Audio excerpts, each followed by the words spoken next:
신앙 고백을 천천히 하도록 하겠습니다. 사도신경은 하나님을 향한 나의 신앙 고백입니다 라고 고백할 때 하나님의 역사가 나타나기 때문에 외워서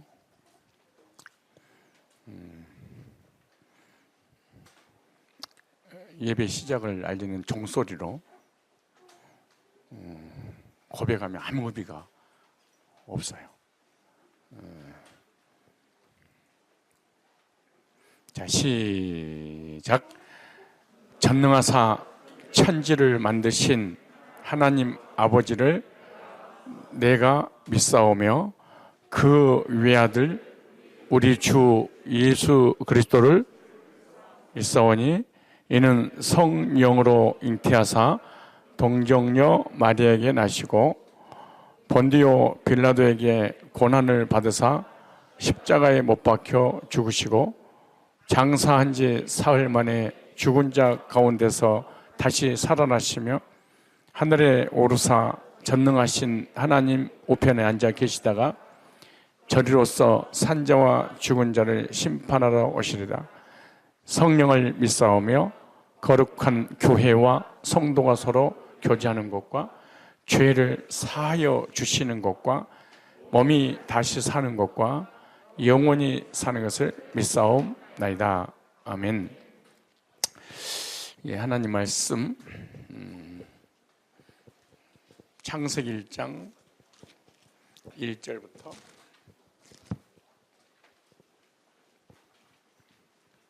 4절까지 한 목소리로 읽도록 하겠습니다. 시작. 태초에 하나님이 천지를 창조하시니라. 땅이 혼돈하고 공허하며 흑암이 깊음 위에 있고 하나님의 신은 수면에 운행하시느니라. 하나님이 가라사대 빛이 있으라 하심에 빛이 있었고 그 빛이 하나님의 보시기에 좋았더라. 하나님이 빛과 어둠을 나누사. 3절 4절 다시 시작. 하나님이 가사라 빛이 있으라 하심에 빛이 있었고 그 빛이 하나님의 보시기에 좋았더라. 하나님이 빛과 어둠을 나누사. 아멘. 한 곳 더 보겠습니다. 요한복음 5장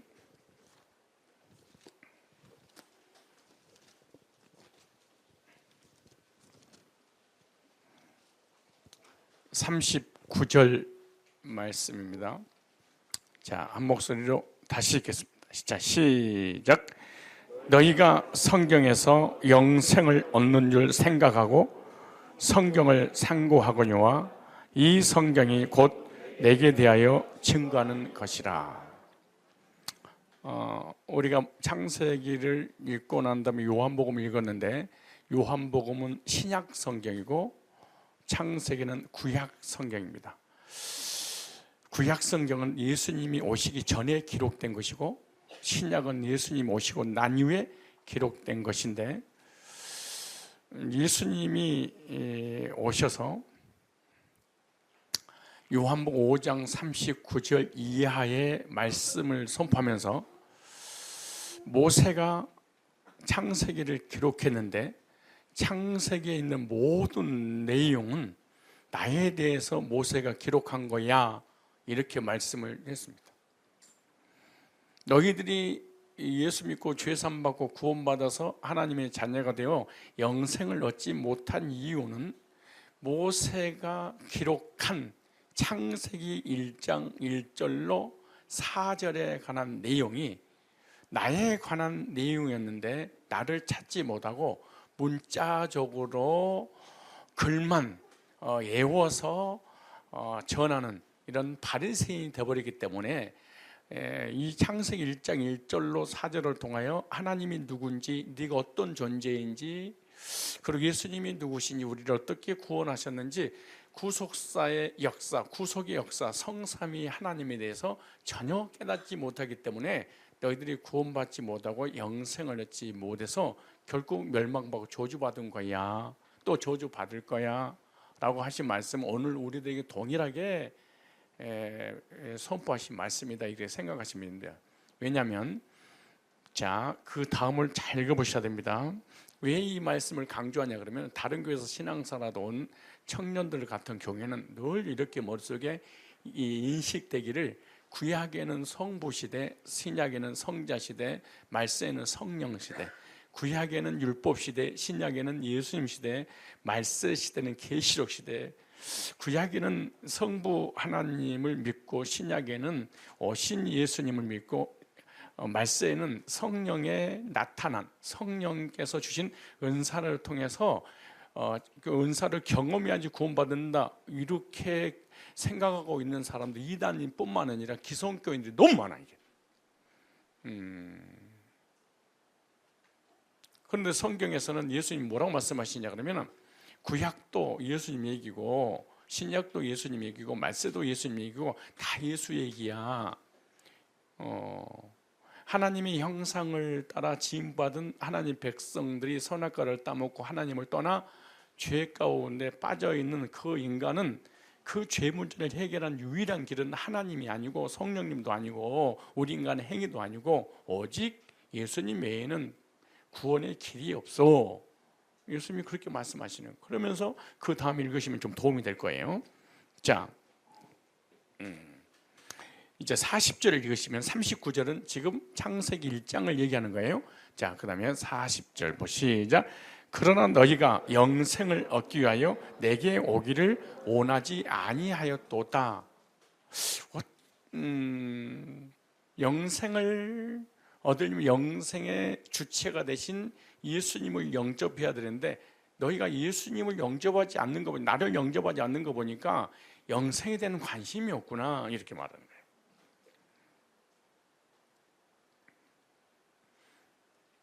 그러면서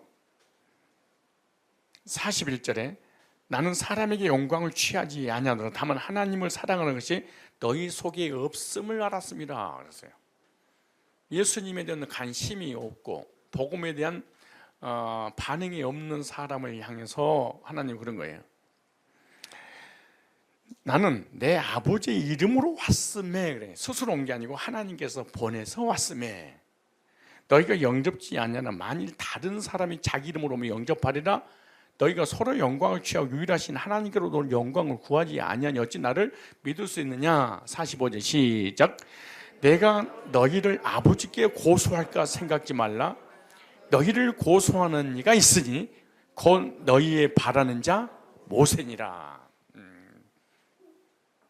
아주 중요한 말씀이 46절 47절 있습니다.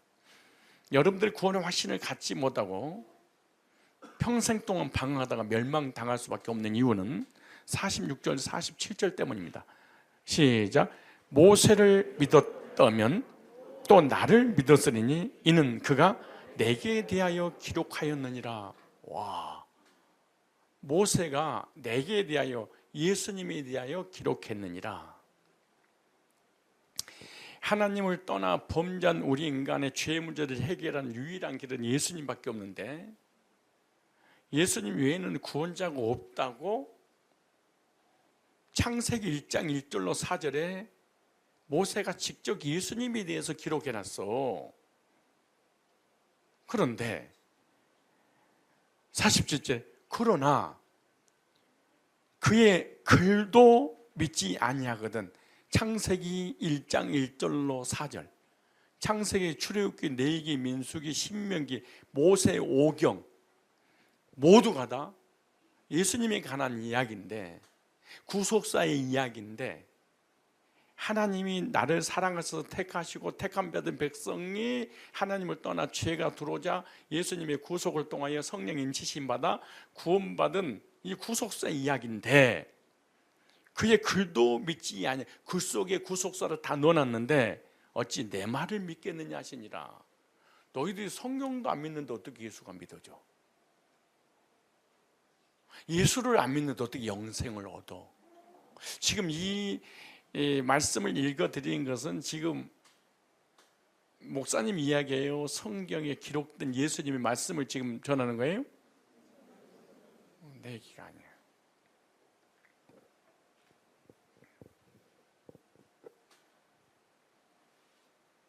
지구상에 있는 모든 인간들이 하나님을 믿든 안 믿든 관계없이 하나님의 존재는 다 알아. 그러나 예수님을 통과해서 하나님 만나는 사람이 너무 드물어. 어떤 사람은 성령의 은사로 하나님 만나려고 그러고, 어떤 사람은 하나님께서 주신 말씀인 율법을 통해서 하나님 만나려고 그러고, 어떤 사람은 인간의 어떤 행위에 근거한 믿음을 갖고 하나님 만나려고 하죠.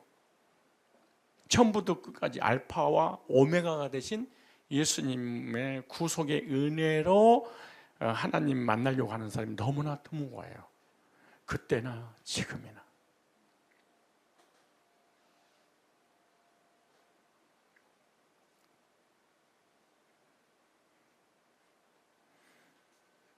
그래서 성경 66권은 다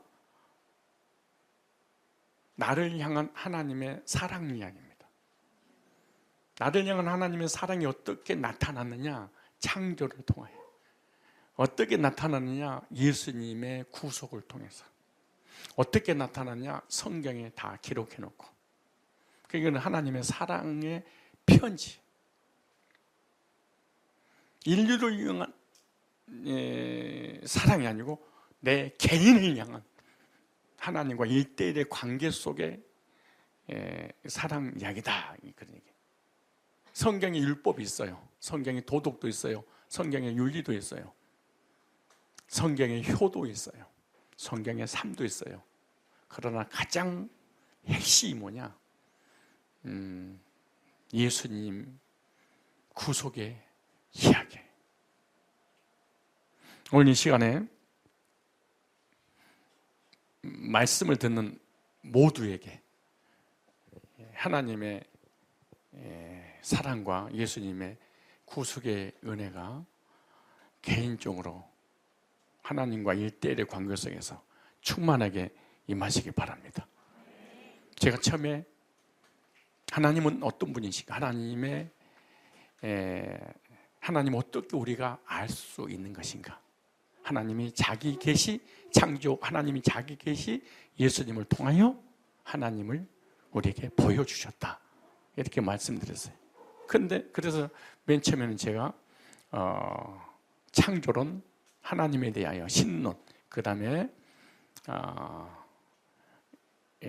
오늘 낮에는 인간론, 어제 저녁과 함께 인간은 어떤 존재냐? 혼돈과 흑암과 공허에 잡혀서 살다가 영원히 멸망받을 수밖에 없는 그러한 죄인이다, 이 말씀드렸어요. 그런데 오늘 2절에 한번 볼까요? 창세기 이제 1장 2절을 한번 읽어봅시다.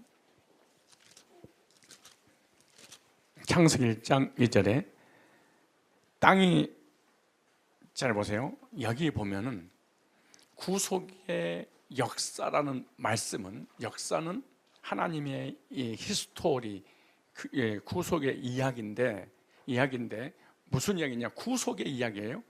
그래서 창세기 1장 1절부터 4절까지 보면은 성부, 성자, 성령, 삼위일체 하나님이 탁 등장해요. 자, 먼저 1장 1절 읽겠습니다. 시작. 태초에 하나님이 천지를 창조하시니라. 그래, 여기는 성부 하나님의 역사죠. 2절에 땅이 혼돈하고 공허함, 의함이 기품이 있고, 우리 인간노이죠. 하나님을 떠난 죄인들의 마음 상태. 그 다음에 하나님의 신은 수면에 운행하시니라. 성령론입니다. 이게 성령론을 다른 말로 구원론, 그렇게 말하죠. 3절에 하나님이 가라사대 빛이 있으신 빛이 있었고 그 빛이 하나님 보시기에 좋았더라. 기독론, 예수님이 가는 얘기예요.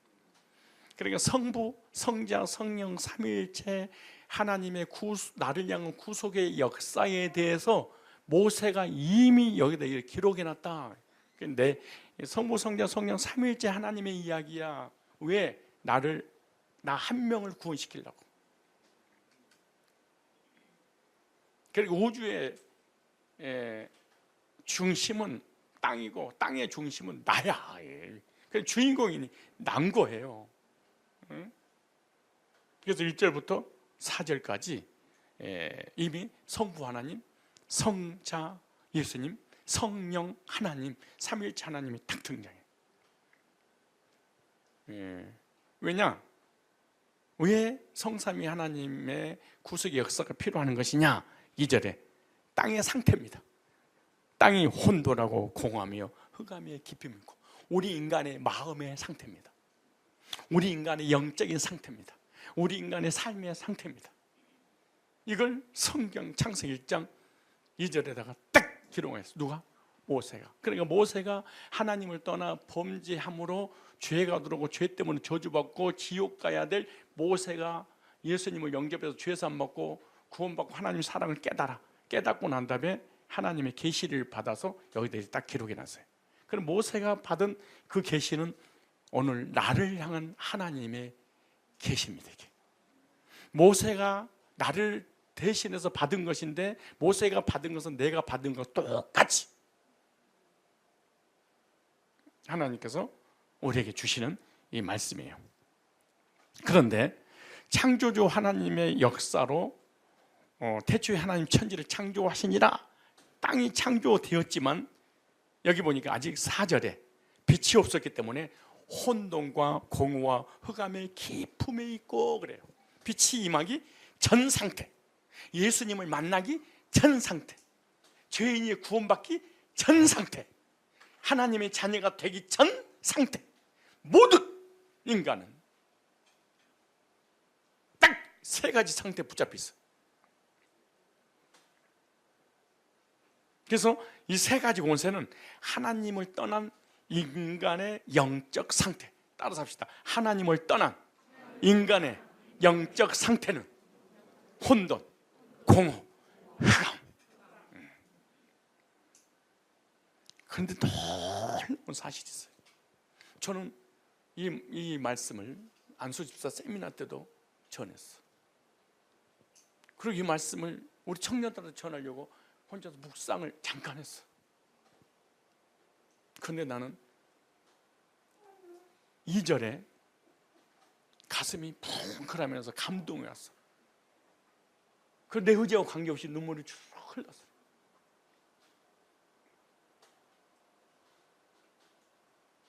어떤 말씀이길래 저렇게 강팍한 평생 목회만 하는 목사님의 가슴을 올리고 눈에서 눈물을 흘리게 했을까? 2절 보세요. 땅이 혼돈하고 공허함이 기쁨이 있고 하나님의 신은 수면에 운행하시니라. 하나님의 신이 수면에 운행하시느냐, 이 말씀이 내 가슴을 울렸어요. 여기서 하나님의 영, 이 영이란 말이 루아흐 이렇게 딱 루아흐. 이거는 혼도 아니고 육도 아니고 영, 성령. 그럴 때 루아흐래. 그러니까 혼돈과 흑암과 공허가 우리 인간의 마음을, 우리 인간의 생각을, 우리 인간의 삶을, 우리 인간의 인생을 완전히 덮어있을 때 성령이 하시는 역사, 그 다음에 생명, 그 다음에 기운이란 뜻입니다. 여기 누하란 말이 뭐예요? 성령이 하시는 역사와 생명, 기운이라는 뜻인데, 이 땅에는 혼돈하고 공허함이 흑암이 있었기 때문에 생명의 역사는 전혀 없었죠. 전혀 생명의 빛이 없는 세상을, 없는 땅을, 없는 지구를, 없는 인간을, 없는 우리 인간의 마음을 나타내는데, 이때 성령께서 그 위에 운행하시더라. 참 놀라웠죠. 왜죠? 생명의 기운을 불어넣으시려고. 그래서 성령의 사역은 생명을 불어넣어 숨을 쉬게 하는 사역을 하시는 겁니다. 하나님을 떠나 범죄한 우리 인간이 예수님을 통해서 구원받도록 준비하시는 하나님의 역사. 복음만 들어가면 바로 생명을 불어넣어서 살려서 영원한 영생을 주시려고 딱 성령께서 하나님은 계획을 세우시고, 성령 하나님은 예수님을 믿어지게 하시려고 준비 작업을 쫙 하게. 수면에 운행하시니라. 그런데 우리 인간은 혼돈이, 흑암이, 공허가 뭔지도 모르고 그냥 살아가. 우상 숭배하는 것이 맞아. 신천지에 빠진 것도 맞아. 종교다원주의에 빠진 것도 맞아. 성화주의에 빠진 것도 맞아. 도덕과 윤리가 맞아. 행위로 구원받은 것도 다 맞는다고 그냥 그렇게 살아버려. 하나님과의 관계가 단절돼서 영원히 멸망의 길로 가고 있음에도 불구하고 그런 전혀 모르고 각기 제 길, 자기가 원하는 제 길로 그냥 가. 자기 생각대로 인생을 살아. 그런데 하나님이 그 영혼을 버리고 저주하고 멸망시키고 각기 제 길로 가도록 내버려도 되는데, 저주받고 멸망받고 지옥 가지 않으려고 불신자 상태로 있었을 때, 신천지에 빠져있을 때, 안상홍에 빠져있을 때, 캐톨릭에 빠져있을 때, 제사에 빠져있을 때, 우상에 빠져있을 때, 인본주의에 빠져있을 때 믿으려면 내 주먹을 믿어. 하나님 어디 있어? 그리고 하나님을 저주하고 있을 때 그거 전혀 개의치 않고 하나님이 신은 수면에 운행하시니라.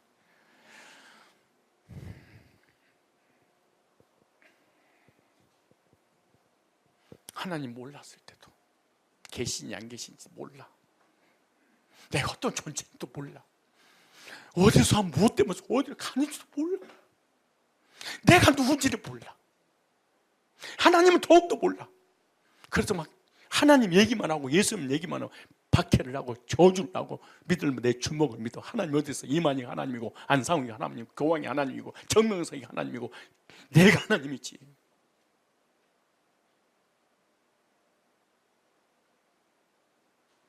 그래도 하나님 안 버려.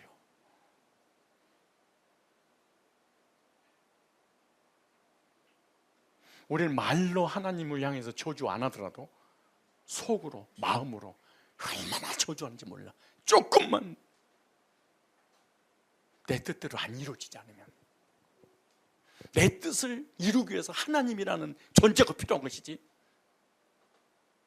하나님은 아버지가 필요한 게 아니었어.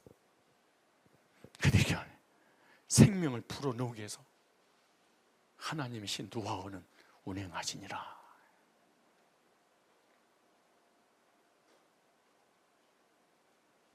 여기 운행하신다. 참, 이 성령의 이 루아흐이신 영이신 성령께서, 전능하신 하나님의 영이 수면에 운행하신다. 운행한단 말이 나하프라는 단어입니다. 나하프. 이 나하프라는 단어는 알을 품다, 그 다음에 운행하다. 이게 나하프. 성령께서는 이 세상의 어둠이 휩싸여 있는 땅을 운행하시면서 보호하시고 배회하는 것을 의미하는 거예요. 마치 새가 알을 품듯이 이 세상을 품은 것을 의미하고 있는 거예요. 땅을 품고 있어요. 지금 무치 드러나라! 지구가 바다에 잠겼을 때 만들어져 있는데 잠겨져서 올라오지 못하고 있어. 지금 그런 상태에서도 흑암의 깊음이 있고 바다가 완전히 덮어버렸어. 그래서 이 지구 자체는 밖에서 볼 수도 없어. 그런데 그 위에 하나님이 신은 운행하시고 계시는 거죠. 마치 독수리가 알을 품었을 때 모습하고 똑같습니다. 독수리가 알을 품을 때는 2주 동안 꼼짝없고 정성을 다해서 알을 품는다고 합니다. 그런데 일정 기간, 부화 기간이 지나면 거기서 껍질을 깨고 새로운 새끼들이 나올 거 아닙니까? 그래서 이 둥지 안에 있는 새끼들을 일정 기간 동안 먹이를 잡아다가 먹입니다. 그리고 일정 기간이 지나서 어느 정도 성장하면 어미가 새끼들이 있는 그 둥지를 흔들어 버립니다. 떨어지도록. 그래도 안 떨어지면 그 새끼 독수리를 발로 찝든가 물어다가 청길낭 떨이에 떨어뜨려 버립니다. 엄마가 떨어뜨렸을 때, 어미새가 떨어뜨렸을 때 얼마나 기겁을 할까요? 그거 떨어지면서 엄마 나 죽어 살려줘 그러고 땅바닥에 딱 떨어져 박살나서 죽을 때쯤 되면 어미새가 딱 낚고채가지고 다시 창공으로 올라가죠. 그러다가 또 어떤 일정 기간 훈련이 필요하면 또 떨어뜨리고 계속 반복을 합니다. 이렇게 날개에 힘이 생기고 스스로 어미 없이 날 수 있을 때까지 무서운 훈련을, 특전사보다 더 무서운 훈련을 시키는 거예요. UDT보다 더 무서운 훈련을 시키는 거예요. 그리고 훈련이 딱 끝나면은 이 새끼새는 어미 독수리가 돼서 하늘의 제왕이 되는 거예요.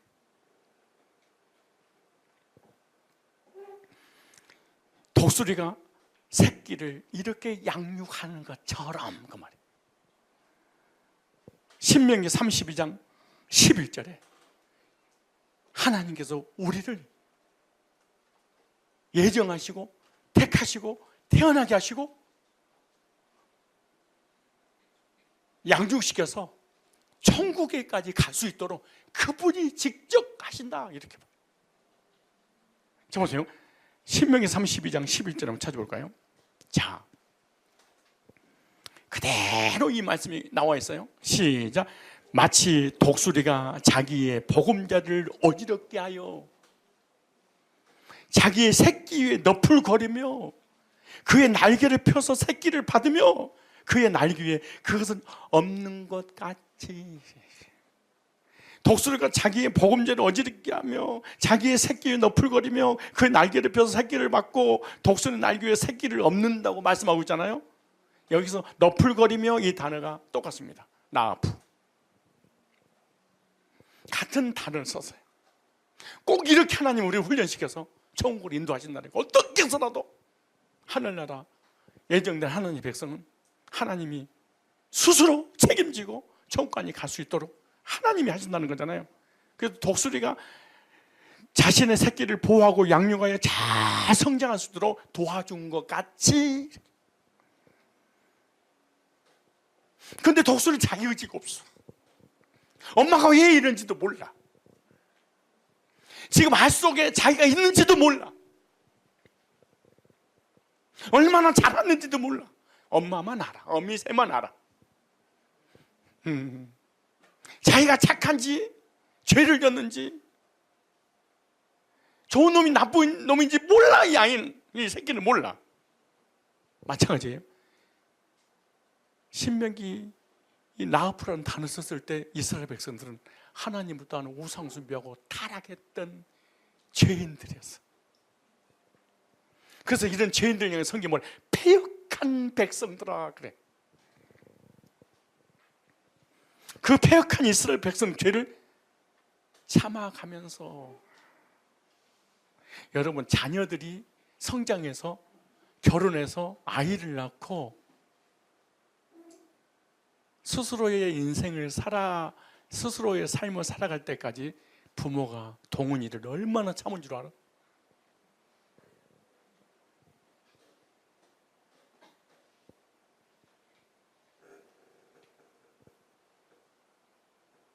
우리가 그냥 큰 게 아니야.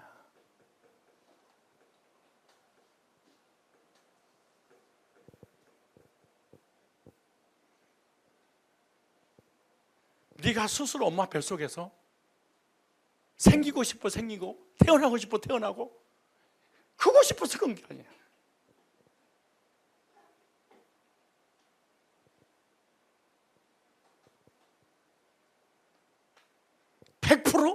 다 누가 한 거예요? 부모님이. 그리고 성장하는 과정 속에 얼마나 또 말을 안 듣고 속을 새기는지. 하지 말라는 짓거리는 제일로 잘하는 게 자식 새끼들이.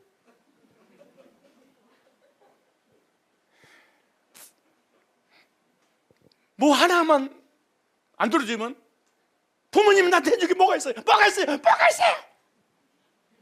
내 인생은 날 거예요. 댐비는 있었지. 그래도 엄마 아빠는 포기하지 않아. 잘났든 못났든 효도하든 말든 관계없어. 일정 기간 사랑으로 끝까지 너풀거리면서 암탉이 병아리를 날개 아래에 품듯이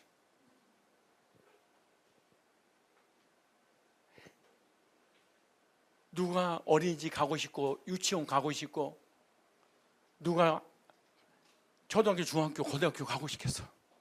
안 갈 거야! 어린이집에 넣기 위해서 얼마나 부모님이 고난을 당한 줄 알아? 머리를 땅에다 쳐박고 안 간다고 울고 때를 쓰고 간신히 졸업하면 유치원 가야지, 학교, 대학교 가야지. 그 과정을 넉넉히 엄마는 기다리면서 아이를 키워. 잘해서 그런 것이 아니야. 다만 사랑하니까. 그냥 그게 아니야. 인사하세요. 네가 그냥 컸냐? 시작. 오늘 주제하고는 좀 다르더라도 우리 청년들이니까 한마디 하고 싶은 생각이 있어.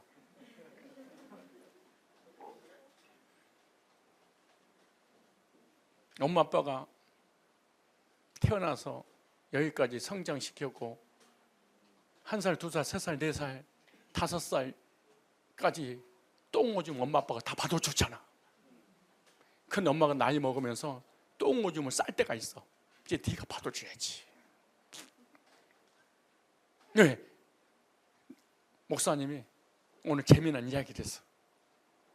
권사님, 나이 60이 넘으니까 아무리 먹어도 배가 고파.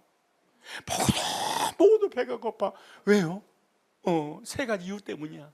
뭔데요? 첫째, 먹다 보니 이빨 사이에 다 끼어가지고 넘어가질 않아. 둘째, 먹다 보니 이거 다 달라붙어. 셋째, 땅에 딱 떨어져.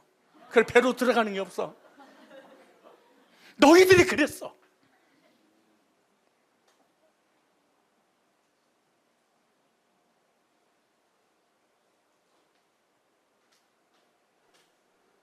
그렇게 이렇게 길렀어. 이와 같이 하나님을 떠나 우상 숭배한 패역한 죄인들을 이렇게 품었대.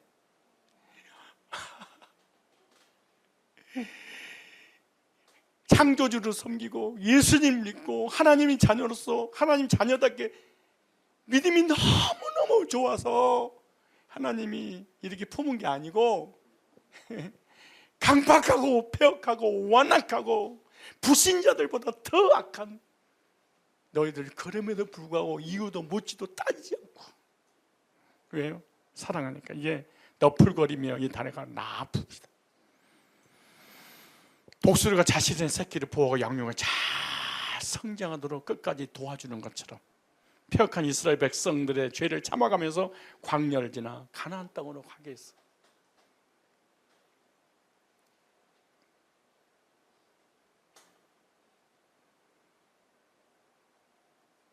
내가 하나님이라면 다 쓸어버렸어요.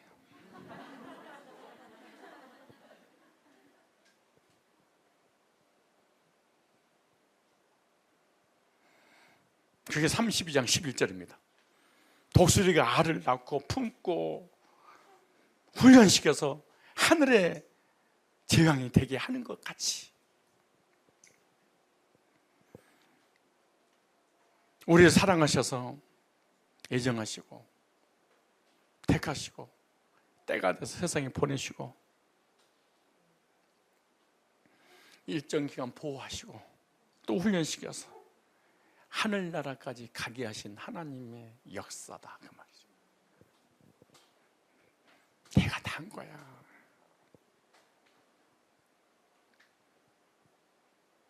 인사수요. 네 혼자 태어나서 네 혼자 커서 여기까지 온 거지. 시작.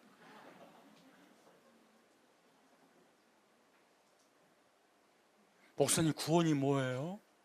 하나님의 사랑을 경험하는 거예요. 십자가를 믿는 게 아니고 십자가를 통해 하나님의 사랑을 깨닫는 거예요. 이렇게 효가 뭔 줄 아세요? 부모님이 용돈 주는 게 효가 아니야. 부모님 나를 이렇게 기다리고 참아주시고 여기까지 오게 했구나. 부모의 사랑을 조금이라도 깨닫는 게 효야. 부모에게 인사 잘하고 잘 섬기고 용돈 주고 그게 효가 아니야. 누구든지 인격이 좀 괜찮고 돈 있으면 얼마든지 부모에게 잘할 수 있어. 물질적인 문제가 아니야.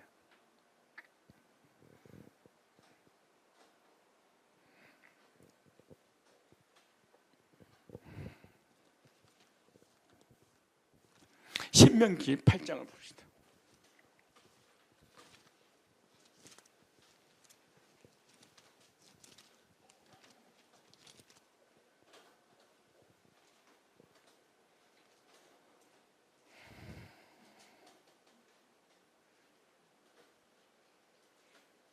찾아볼까요? 신명기 8장. 내가 오늘날 명하는 모든 명령을 너희는 지켜 행하라. 그럼 너희가 살고 번성의 여호와께서 너희의 열조에게 맹세한 땅에 들어가서 그것을 얻으리라. 네 하나님 여호와께서 이 40년 동안에 너로 광야의 길을 걷게 하신 것을 기억하라. 하나님 훈련시켜도 기억하라. 하나님께서 선택하신 성민들의 우상숭배하고 타락하고 세속적이 완전히 죄악에 빠져있는 그들을 가나안 땅에 인도하기 위해서 광야길을 걷게 하면서 훈련을 시켜서 독수리가 새끼를 훈련시켜서 하늘의 제왕으로 만들게 하는 것처럼 광야의 길을 걷게 하신 걸 기억하라. 이는 너를 낮추시며 우리 인간은 죄인은 교만하니까 너희를 시험하사 네 마음이 어떠하니 그 명을 지키든지 안 지키든지 알려함이라. 너를 낮추시며 너로 줄이게 하시며 또 너도 알지 못하면 네 열조도 알지 못한 만나를 네게 먹이신 것은 사람이 떡으로만 사는 것이 아니오 여호와 입에서 나오는 모든 말씀으로 사는 줄 너도 알게 하라 하심이라. 이 40년 동안에 내 의복이 헤어지지 아니하고 내 발에 부르트지 아니하는 너는 사람이 그 아들 징계함같이 네 하나 여기 징계란 말은 때린다는 단어가 아니에요. 교육하다 훈련하다 이런 뜻이에요. 아이들을 낳고 난 다음에 학교를 쫙 대학교까지 보내는 것처럼 그 말이 이 말이에요. 가기 싫어도, 약 먹기 싫어도, 밥 먹기 싫어도, 잠자기 싫어도 부모의 의지에 의해서 이렇게 양육하는 것처럼 너는 사람이 그 아들을 얼마나 사랑했길래 자녀를 교육하는 거 아니겠냐. 그것처럼 네 하나님 여호와께 너를 징계하는 줄 마음에 생각하고 네 하나님 여호와의 명령을 지켜 그 도를 행하며 그를 경외할지니라. 이렇게 말합니다. 왜 하나님께서 이 세상에 부귀영화 물질을 우리에게 막 부어주시지 않는 이유가 뭐냐 나오죠. 네 하나님 여호와께 너를 아름다운 땅에 이르게 하시나니 그것은 골짜기든 산이든 시내와 부천이든지 밀고 보리와 소산이 포도와 무화과나 성료가 감람들의 나무와 꿀의 소산이라. 그러면서 이렇게 말해요. 10절 시작. 네가 먹어서 배불리고 네 하나님 여호와께서 옥토로 내게 주셨음이나여 그를 찬송할지어다 이렇게 말해. 그런데 이렇게 풍부한 복을 주면 우리 인간은 교만해서 하나님 떠나. 14절에 13절 14절에 시작. 또 내 우양이 번성하면 내 은금이 중식되면 내 소유가 다 풍부하게 될 때 두렵건대 네 마음이 교만하여 네 하나님 여호와를 잊어버릴까노라. 가장 중요한 단어가 여기 나와요. 여호와는 너를 애굽 땅 종되어 찐 집에서 이끌어내시고 너를 인도하여 그 광대하고 위험한 광야고 불vil과 정갈 있고 물이 없는 간주한 땅을 지나게 하셔서 또 너를 위하여 물을 굳은 반석에서 내셨으며.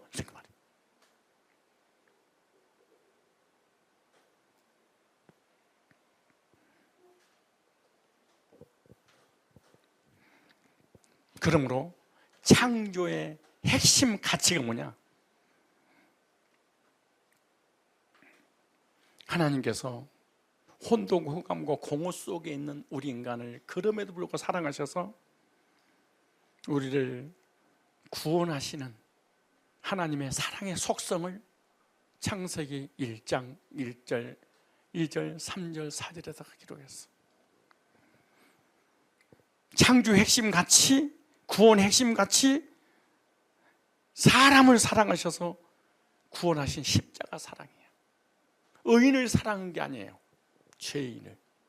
죄인을 사랑하셔서 독생자를 십자가에 내어주시는 하나님의 사랑입니다. 우리가 하나님 만나기 전 우리의 상태 볼까요? 디도서 3장 봐봐요. 하나님 만나기 전에 우리 인간의 마음을 볼까요?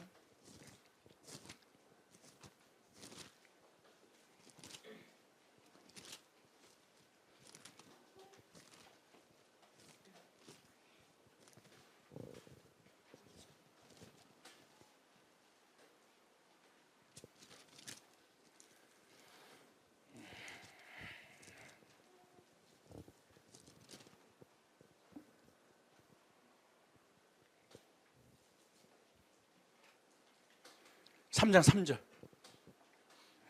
우리도 전에는 어리석은 자요 순종치 아니한 자요 속은 자요 각색 정욕과 행락에 종로로 던 자요 악독과 투기로 지는 자요 가증스러운 자요 피차 미워한 자였으나 우리의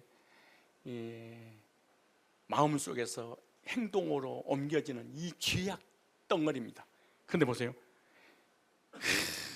이런 쓰레기를 하나님이 치워야 되는데 뭐라고 말씀하신 줄 아세요? 이런 말 했죠.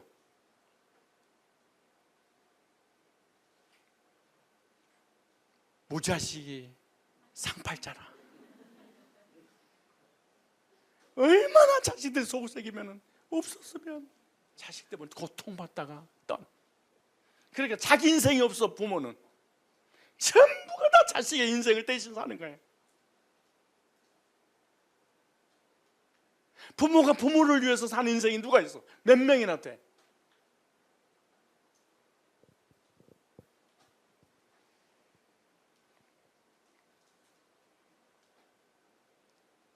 하나님도 마찬가지야. 이런 죄인들이 보세요. 4절에 우리 구주 하나님의 자비와 사람 사랑하심을 나타낼 때 아니 이런 쓰레기들을 사랑하시죠.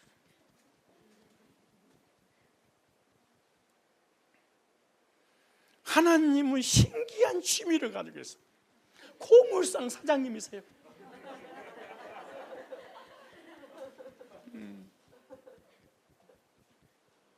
쓰레기만 받는 공장 사장님이세요.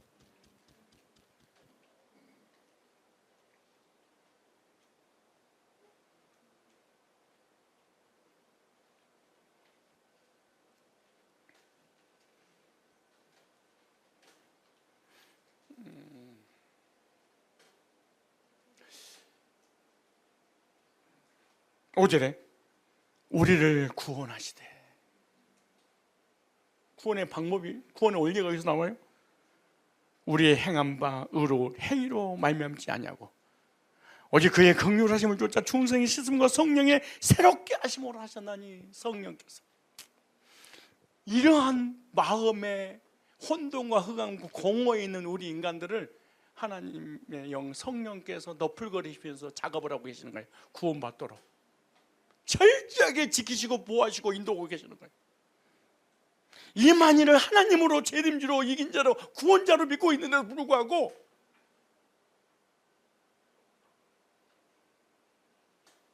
이게 가능한 일이에요. 쓰레기 같은 인간을 하나님으로 전능자로 창조주로 믿고 있는데도 불구하고 그 안에서 보호하고 계시는 거예요. 덮을거리면서.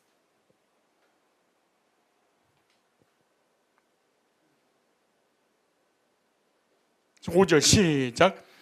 우리를 구원하시되 우리의 행한 바 의로운 행위로 말미암지 아니하고 오직 그의 긍휼하심을 쫓아 중생의 씻음과 성령의 새롭게 하심으로 하셨네. 우리 인간의 행위와 우리 인간의 의와 인간의 노력은 아무것도 없어. 딱 하나, 죄 짓는 거, 쓰레기, 고물, 폐차, 연식 다 된 것들. 아무도 나를 찾아주는 이가 없는데 왜 쓰레기니까. 우리가 이런 존재였대. 6절에 왜 가능하냐? 시작. 성령을 우리 구주 예수 그리스도로 말미암아 우리에게 풍성히 부어주사 우리로 저의 은혜를 힘입어 의롭다 하심으로 영생의 소망을 따라 후사가 하늘의 상속자가 되게 하십니다. 천국 영생의 상속자가 되게 하려고 고물을 예수 안에서 보물로 성령께서 만들려고 철저하게 준비하고 계셨던 거지. 이 말이여 미쁘도다. 저와 여러분들이 이런 감탄을 해야 돼. 이게 구원받은 성도야. 네가 여기 이런 것에 대하여 굳세게 말하라.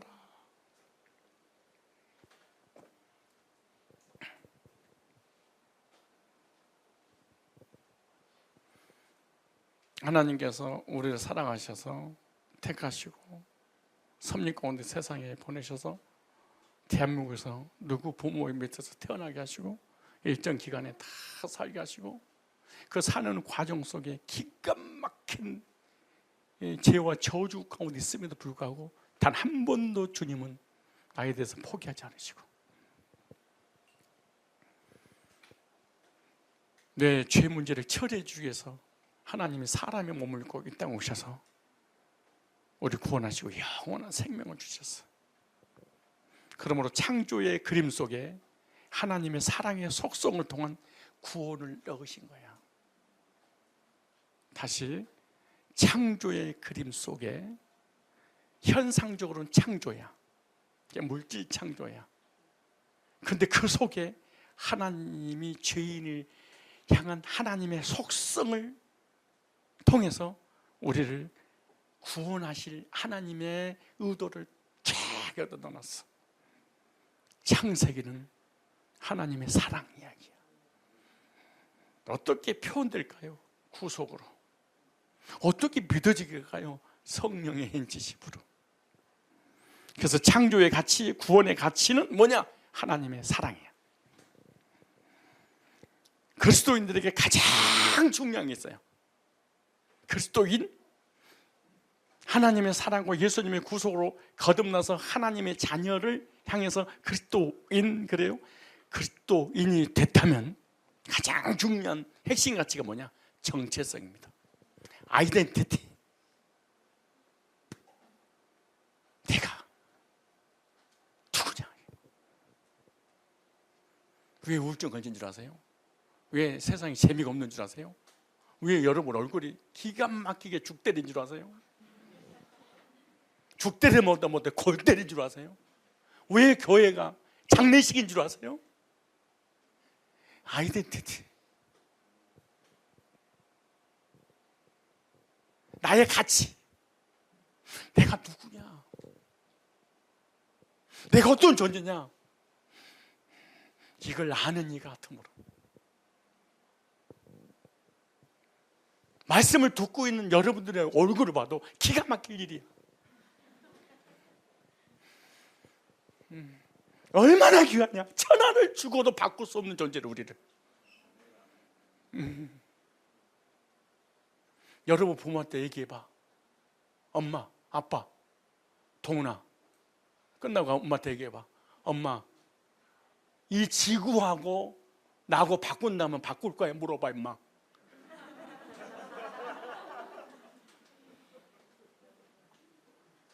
야 임마, 장로님한테 네 아빠한테 가서 물어봐. 아빠, 1,000억 주면 나하고 1,000억 바꿀 거야? 그럼 뭐라는 줄 아네? 이 새끼 왜 널 자자빠져 자 이 새끼야지. 어떤 부모가 자녀를 1,000억, 1,000조하고 바꾸겠니? 우주하고 바꾸겠니? 근데 얼굴 보니까 바꿀 것 같다는 생각이 든다 너?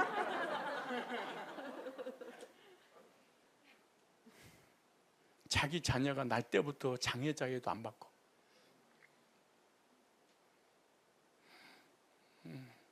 안 바꿔.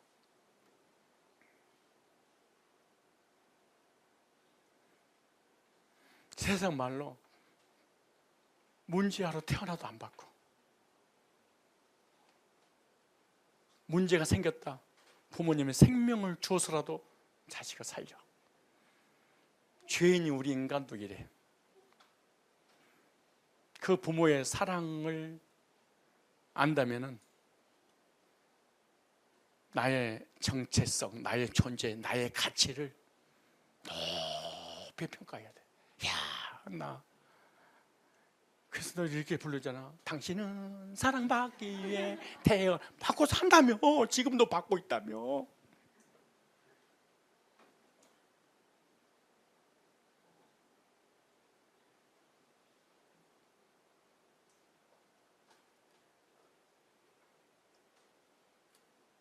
주님이 뭐라는 줄 아세요? 우리 죄인들 향해서 천하를 주어도 바꿀 수 없대. 그래서 천하보다 우리가 귀하대. 그럼 내가 귀하다는 것을 내 스스로도 인정을 해야 돼. 그래 열등감이 사라지고 자존감을 가지고 이 땅에 살면서 행복하게 살아. 근데 이제 언제 이것이 자존감이 세워지냐? 거듭날 때, 하나님의 사랑을 경험할 때, 내가 어떤 존재인 걸 깨달을 때, 그때 사람이 정상으로 돌아와.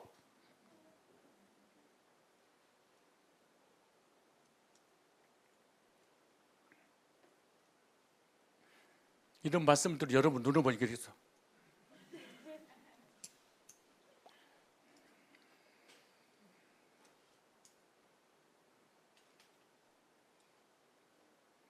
결혼도 열등감이 충만한 사람하고 결혼하면요, 그 가정 불행해.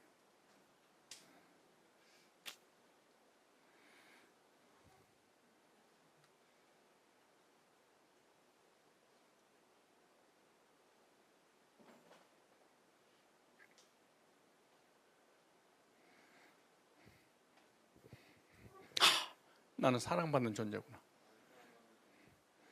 창세에 택함 받아서 그리스도 안에서 구원받고 의인데, 나는 하나님 자녀요, 의인이요, 택함 받은 백성이요, 천국 갈 사람이요, 하늘의 시민권을 가진 자요.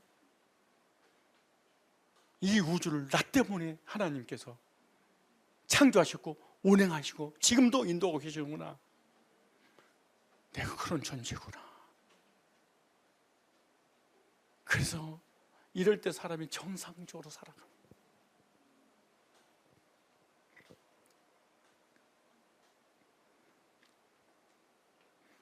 자기가 자기 자신의 가치를,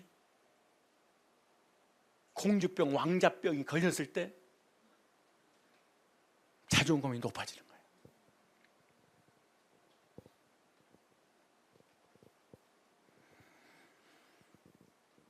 왜 이 우주 모든 만물을 창조하셨느냐? 나를 위하여. 어디 안에서? 그리스도 예수 안에서. 나를 왜 구원하셨냐? 사랑하셔서. 얼마나 사랑하셨냐? 죄인을 구원하기 위해서 전능하신 창조주 예수님을 십자가에 못 박혀 죽여버렸어. 그렇다면 하나님은 예수님보다 죄인인 나를 더 사랑하셨어. 집에 병들어 죽어가는 개를 살리려고 아들을 삶아서 먹이고 개를 살리는 것처럼, 개가 아프니까 살리려고 자기 새끼를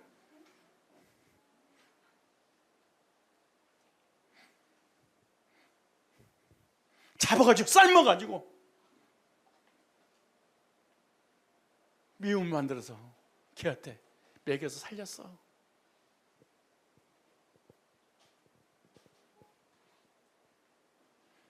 그럴 수 있어.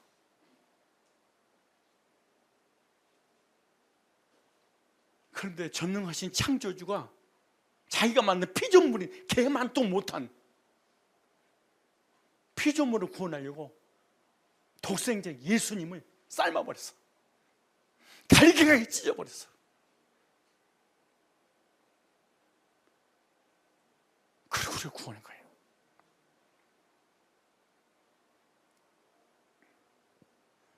찾아봅시다. 로마서 5장.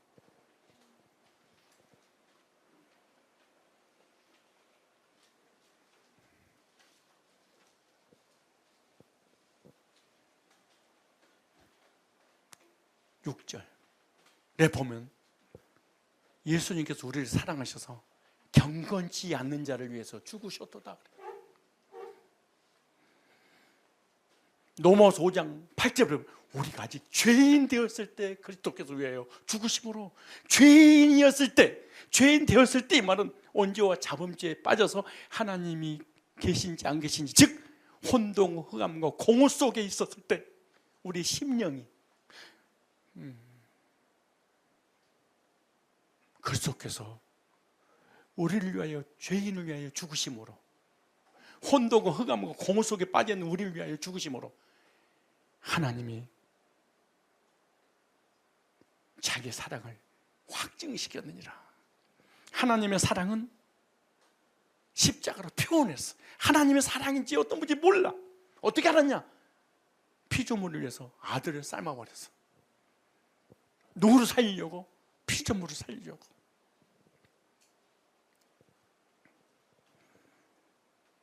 그러니 우리가 하나님 앞에 얼마나 존귀한 자인가 한번 생각해 봐야 돼.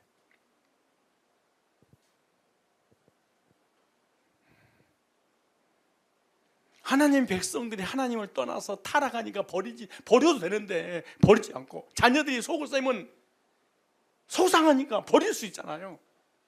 근데 끝까지 버리지 않고 참고 성장시킨 것처럼 하나님이 이렇게 하셨대. 그래서 창세기는 복음입니다. 창세기는 하나님의 사랑 이야기입니다. 창세기는 죄인을 향한 예수님의 구속사의 이야기입니다. 그래서 문자 속에, 창조 속에, 보이는 만물 속에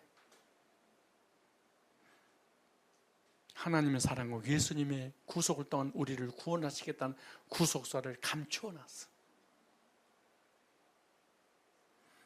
그리고 이 구속사를 하나님의 사랑을 받은 종들에게 너는 내가 보여줄게, 이걸 전해줘. 이 비밀을 주의 종에게 공개를 했어. 그리고 공개된 이 비밀 있지? 네가 알려줘야지 내 백성들에게. 왜 그들은 모르니까. 알려줘야 되지 않겠니?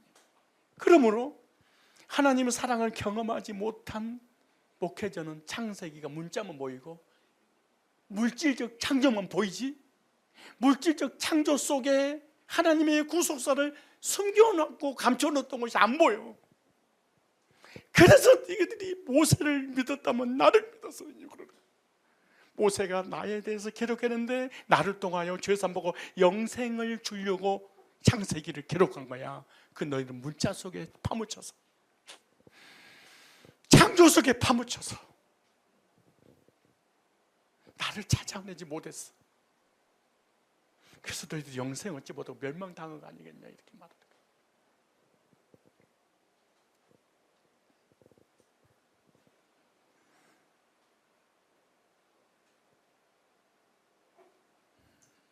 따라합시다. 혼돈, 공허, 흑암, 이걸 성경은 무적행이라고 그래. 깊은 떨어지, 끝이 없이 떨어지는 그 속에 있었을 때 하나님이신 성령은 너풀거리시면서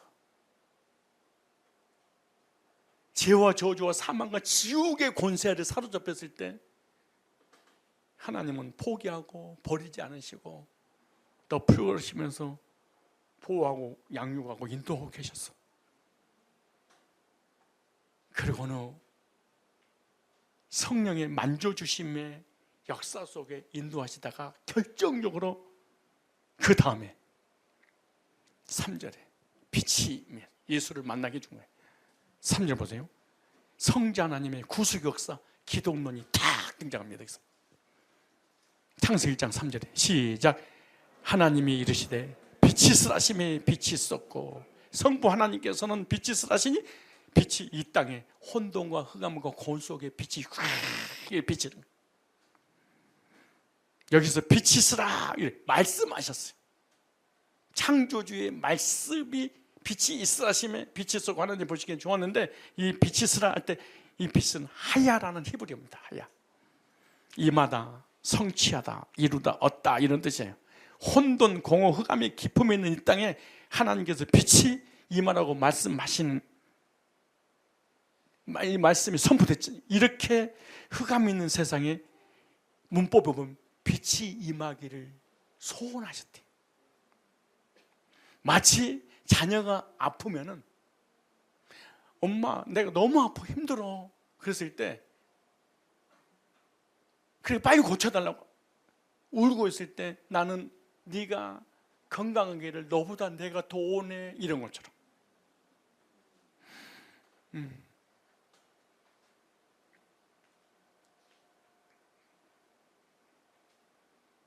하나님의 소원이 하나님 마음이 복음의 빛이 우리 속에 임해서 혼돈과 흑암과 공허가 물러나가는 것을 우리의 소원이 아니고 하나님의 소원이다 이렇게 말해요. 나 이렇게 해결받고 싶어요 그게 아니고 내 소원이야. 난 너보다 더 그래 이렇게. 그래서 하나님께서 선택받은 백성들이 하나님께로 돌아오기를 이 빛을 보고 돌아오기를 원하신 거예요. 이것은 사람들의 심령에 예수 때 복음의 빛이 임하기를 원하시고 이들에게 빛이 임하여 구원의 역사가 이루어지고 선택받은 백성들을 하나님이 얻게 되는 거거든요. 그런데 문법 보니까 이 빛이 한 번으로 끝나는 것이 아니라 계속해서 우리의 심령 속에 머물러 있기를 하나님이 원하셨대. 그래서 예수님은 성부 하나님의 계획에 또 하나님의 뜻에 따라 그래서 이 땅에 오신 거예요. 그리고 아무 죄도 없으신 분이 십자가에서 고난당하시고 선택받은 자를 위하여 빛을 비춰주셨어요. 여기 나왔죠. 하나님이 빛, 창세기도 그러지만 요한복음에도 빛이 있으라 하시면 빛이 있었고 이 빛이 있었고 하야 이마다 성경 아까 말씀드렸잖아요. 그래서 성부 하나님께서 빛이 있으라고 하시니까 빛이 있었고 빛은 창조된 것이 아니라 이미 있었던 빛이에요. 대부분 빛이 있으라 하시면 빛이 있었고 그러니까 아 피조물이구나 이렇게 생각하면 안 돼. 이미 있었던 빛이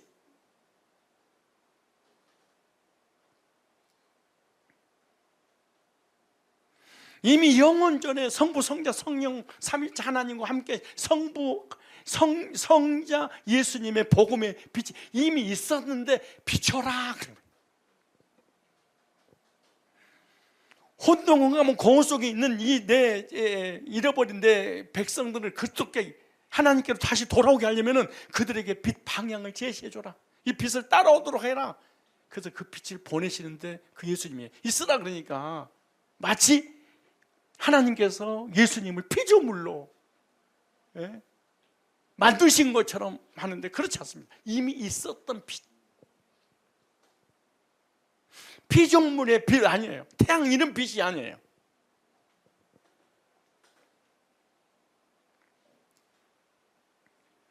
이 빛은 이미 있었던 빛이었고 이 빛이 신 예수님이 순종해서 와우 접속됐는데 즉시로 땅에 비쳤다 그래.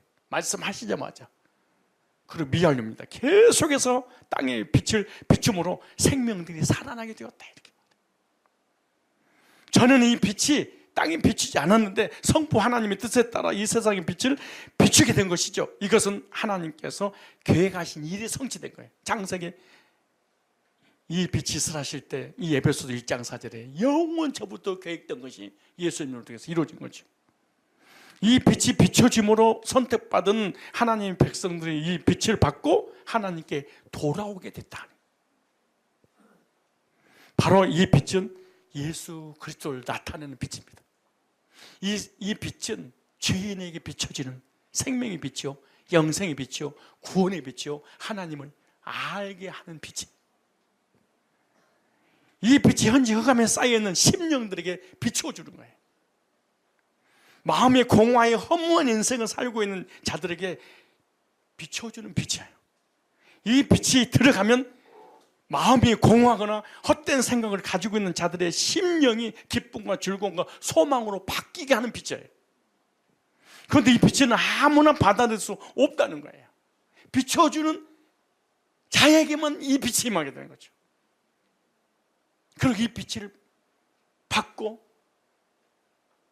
이 광명으로 나오게 되고, 나올 때 혼돈도 흑암고 공허 다 사라지고 하나님 주신 세상에 줄 수 없는 평안을 가지고 하나님 만나서 영생일로 가는 거죠. 여기 근데 이 빛을 향해서 뭐라고 말씀하냐? 하나님 보시기에 좋았더라. 토부, 적절함, 정확하게, 합당하게, 좋은, 선한, 즐거운 이런 뜻입니다. 번영, 이익, 복지. 그래서 예수 때 빛이기 때문에 성부 하나님께서 보시기에 좋은 거예요. 그러니까 하나님이 보시기에 좋았더라 할 때는 예수님의 빛이기 때문에 좋으신 거예요. 하나님께서 이 빛을 기준으로 뭐라고 하냐? 빛과 어둠을 나누사. 이 빛이 쓰라심이 있었고 하나님 보시기에 좋았다라고는 이 빛이 임하기 전에는 나누지질 않아요. 여전히 혼동, 흑암은 공허야.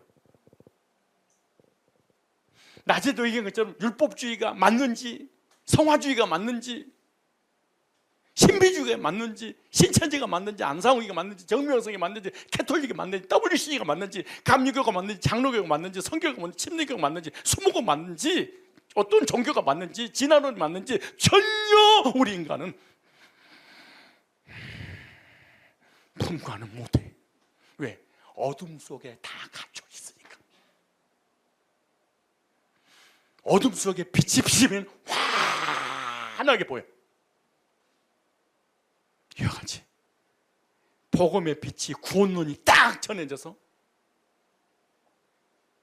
죄인의 심령 속에 비춰지면, 이야, 이 사람 율법주의구나, 야, 이 사람 성화주의구나, 야, 이거 신비주의구나, 야, 이거 종교당원주의구나, 이거 행위주의구나, 이 사람 구원 못 받았구나, 캬, 기준이 생겨. 하나님 보시기에 좋았더라. 나눠지는 역사가 복음을 통해서만 가능해. 여러분, 구원 받기 전에, 우리 교육이 전에, 복음 만나기 전에 단 한 번도 나누는 메시지를 들어본 적이 없어.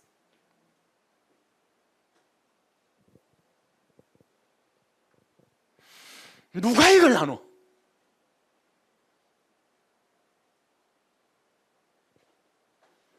누가 나의 정체성에 대해서 정확하게 나의 신분을 말해주니까 누가 있어? 사람의 마음으로 믿어 의외로 입을 신하여 구원의 확신을 갖고 신앙 고백할 수 있도록 너는 어떤 존재냐? 어떻게 구원받았냐? 입술로 고백할수록 동교부여하는데 어떻게 했어? 교회만 다녀주면 되지.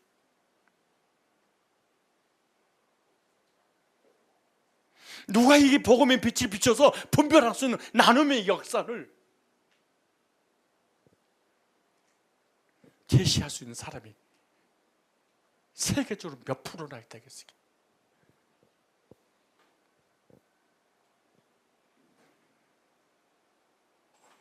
빛에 거하는 자들과 어둠에 거하는 자들, 어둠 속에 혼돈과 흑암과 공허 속에 있는 자들과 거기서 빠져나온 자들과 뭐 했어요?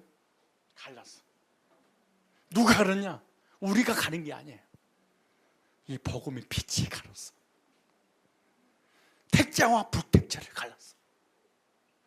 구원 받은 자와 구원 받지 못한 자를 갈랐어. 뭐가? 복음이 기준이 돼서 빛이 비치니까.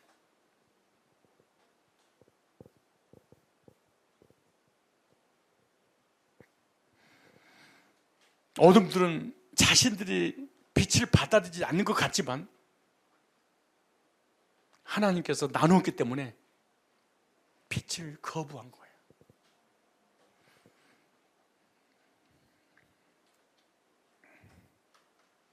이 빛은 3대 권세 아래 있는 인간에게 비춰주시기 위해서 오실 예수 그리스도의 생명의 빛을 의미하는 죄인에게 비치는 빛입니다. 이 3대 권세 아래 붙잡혀 있는 인간을 구원하기 위해서 오신 예수님은 도대체 어떤 분이냐? 요한복음 1장 1절부터 4절까지 나옵니다. 그리고 창세기 1장 14절에는 요한복음 1장 14절에는 구체적으로 이 빛이 임한 거였어요. 말씀하셨어요. 창조주가 구세주로 하나님이 사람을 입고 말씀이 육신을 입고 오신 거에 대해서 우리 요한복음 1장부터 4절까지 읽어봅시다. 시작. 말씀이 계시니라. 이 말씀이 하나님과 함께 계셨으니 이 말씀은 곧 하나님이시니라. 그가 태초에 하나님과 함께 계셨고 만물이 그로 말미암아 지은 바 되었으니 지은 것이 하나도 그가 없이는 된 것이 없느니라. 그 안에는 생명이 있었으니 이 생명은 사람들의 1장 14절. 자, 시작. 말씀이 육신이 되어 무슨 말이에요? 하나님이 사람이 되어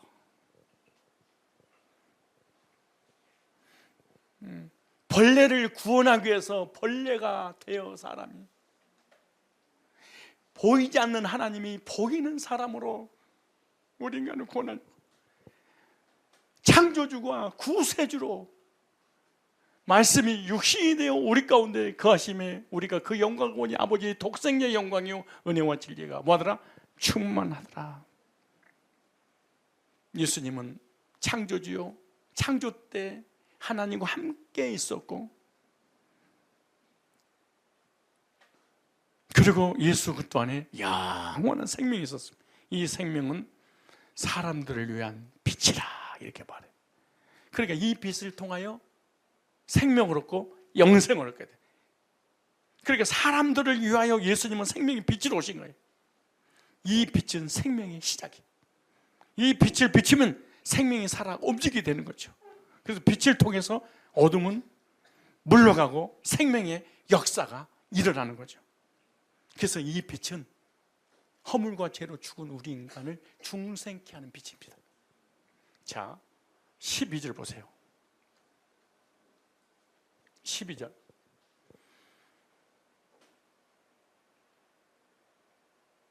영접하는 자, 곧 그 이름을 믿는 자들에게는 하나님의 자녀가 되는 권세를 주셨어요. 말씀이 육신을 입고 창조주고 구세주고 하나님이 사람이 돼서 나를 구원할 이 땅에 오신 그 예수님을 영접하는 자, 곧 그 이름을 믿는 자는 하나님의 자녀가 되는 권세를 주셨으니 이는 혈통으로나 육적으로나 사람의 뜻으로 나지 않냐고 하나님께로 난 자들이니라. 놀라운 역사는 바로 복음의 생명의 빛이 비춰져서 그런 거예요. 이 생명의 빛을 받으면 거듭나게 됩니다. 새 생명으로 태어나게 되죠. 예수 때 생명이 빛이기 때문에 그렇습니다. 그리고 하나님이 자녀를 거듭나고 이 빛을 받으면 하나님의 자녀가 되는 뭘 주셨으니? 권세를 주셨으니, 즉 천국의 상속자가 되게 하셨으니. 상속자는요 무식해도 괜찮아요. 못나도 괜찮아요. 장애자에도 관계없어요. 미련하고 밥통이어도 관계없어요. 부모님의 자녀가 되면 상속을 받아. 못된 제도도 자녀만 되면 상속을 받아. 이와 같이 우리가 죄짓고 넘어지고 쓰러지고 온갖 불신앙하고 잘못된 길로 가더라도 하나님의 자녀가 된 순간 하나님의 것인 천국을 상속받은 상속권자로 만들어주시는 거예요. 여러분 거듭나셨습니까? 중생 하셨습니까? 생명의 복음의 빛이 임해서 혼돈과 흑암과 공허가 물러갔습니까? 그럼 여러분 하나님의 자녀요. 요한복음 1장 12절에 시작. 영접하는 자, 곧 그 이름을 믿는 자들에게는 하나님의 자녀가 되는 뭘 주셨으니? 권세란 말은 상속권자가 되었으니.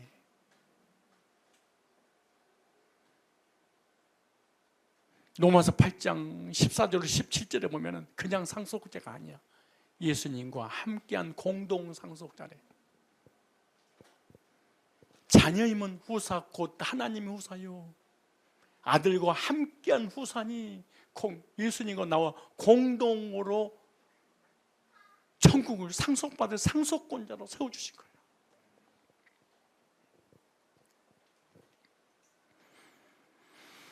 현재 땅은 공허하고 혼돈하고 흑암이 깊음이 있기 때문에 아직 생명의 빛이 없었어. 그러나 4절에 그 빛이 하나님 보시기에 뭐였어?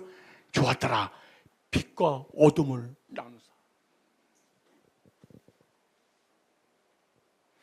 참, 복음은요, 굿뉴스, 기쁜 소식이야. 그럼에도 불구하고 복음은요, 무시무시한 거예요. 다 빛은 무시무시한 거예요. 어둠과 빛을 다 이만수가 나눠버려요. 빛 가운데 있는 사람과 어둠에 있는 사람과 복음은 다 나눠버려요. 택자와 불택자를 복음이 다 나눠버려요. 천국 갈 사람과 지옥 갈 사람 복음이 다 나눠버려요. 복음만 딱 전해져 버리면 이단과 정통이 비진리와 진리를 다 나눠버려요. 무서울 정도로 나눠버려요. 못 빠져나가. 저도 이 복음 만나기 전까지는 나누지를 못해. 예수 믿고 구원받고 장로교든 감리교든 성교교든 뭐든 간에 뭐 주 이름 부르는 자는 구원받는다고 그랬지 뭐. 너무 막연하고 너무 추상적이고 분별할 수도 없어. 이단과 정통 비진리와 진리를 택자 불택자를 전혀 나누지를 못했어. 복음이 딱 오고 난 다음에 복음이 딱 전해지면 한순간에 보세요. 지금 이 빛이 비치는 곳에는 다 털어놔. 그러나 빛이 비치지 않는 곳에는 어둠이 있어. 책상 밑이 어둡지 않아요? 등자 밑이 어두워요?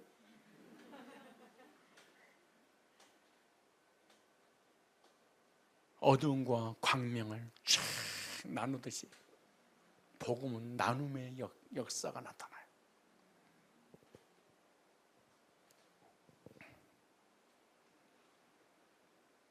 복음을 믿는 자와 복음을 거절하는 자를 다 나눠버려요.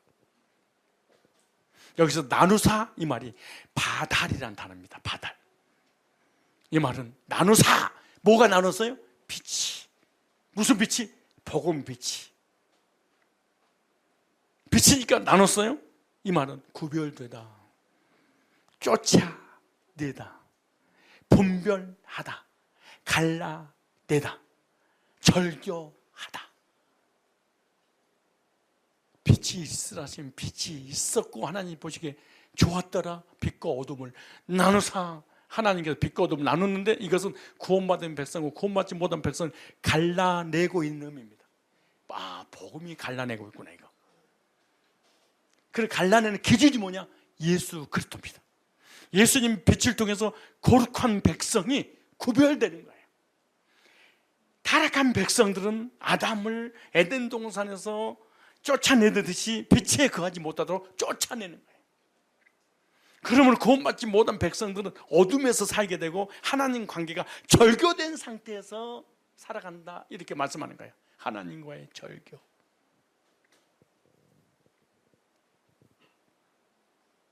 왜냐? 요한복음 1장 5절에 이렇게 말합니다. 요한복음 1장 5절에 자 시작. 빛이 어둠의 빛이. 이 빛이 뭐예요? 복음. 이 빛이 뭐예요? 그리스도. 누구에게 비친 빛이에요? 죄인들에게. 혼돈과 흑암과 공허 속에 있는 죄인들에게 빛이 돼. 어둠이 깨닫지 못하더라. 예수 그때 복음의 생명의 빛이 어둠에 비쳤는데 죄인들에게 비쳤는데 어둠이 뭐하지 못해? 결국 이 사람의 심령에는 어둠만 있어, 공허만 있어, 혼돈만 있어. 오늘 제가 복음을 전할 때 여러분들이 이 복음을 영접하지 않으면 여러분 평생 동안 공허와 혼돈과 흑암의 기품이 있고 그런 사람끼리 만나서 교제 나누고 그런 사람끼리 만나서 결혼하고 그런 사람끼리 만나서 가정을 이루고 그런 사람끼리 만나서 깨져버리고 그런 사람끼리 만나서 조져받고 죽어버려. 왜? 어둠과 어둠이 만나니까 그런 거야.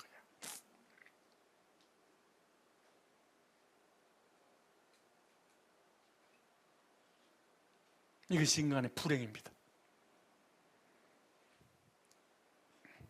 여기 나오죠. 깨닫지 못하더라 이 말이 카탈남바노라는 단어인데요. 깨닫다, 잡히다, 얻다 이런 뜻이에요. 그러니까 구원받지 못한 백성들은 예수 그리스도의 빛을 깨닫지 못하더라. 참 아이러니한 거는 우리 교회 국문학계 교수, 영어 교수 그리고 IQ 150 이상 된 많은 사람들이 왔다 갔어. 희한한 거는 나한테 찾아와. 그들이 목사님 설교 뭐라고 하신 거예요?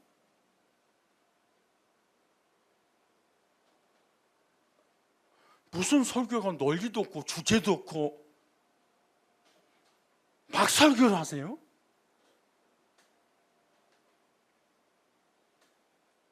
집사님 못 알아듣겠어요? 저 못 알아듣겠습니다. 우리 백원사님이 내 설교를 항상 녹취를 해서 목자들에게 보내.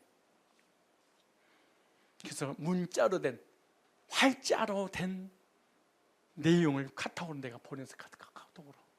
근데 딱 단문 읽으시면서 나한테 답이 왔어. 목사님 은혜 많이 받았습니다. 어느 목사님 설교예요?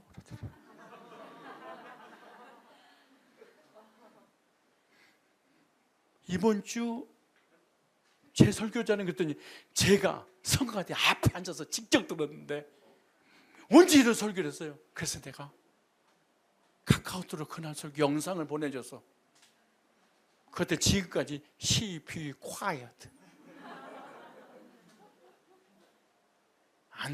안 들립니다. 결국 교회를 떠나더라고. 안 들린대.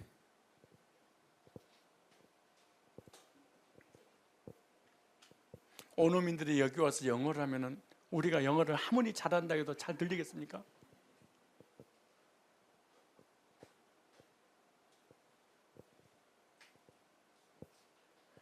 예수 그리스도 안에 창세전에 있었던 사람은,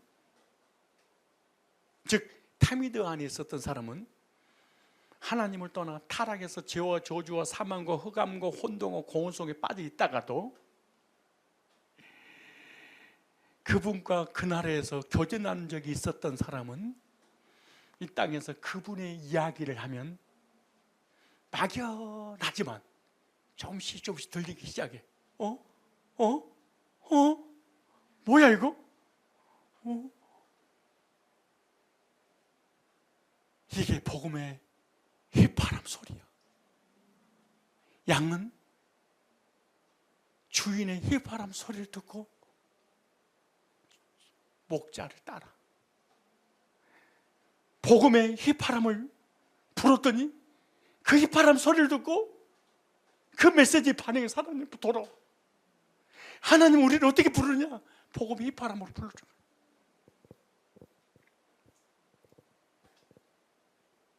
그런 올람 속에 있었던 사람은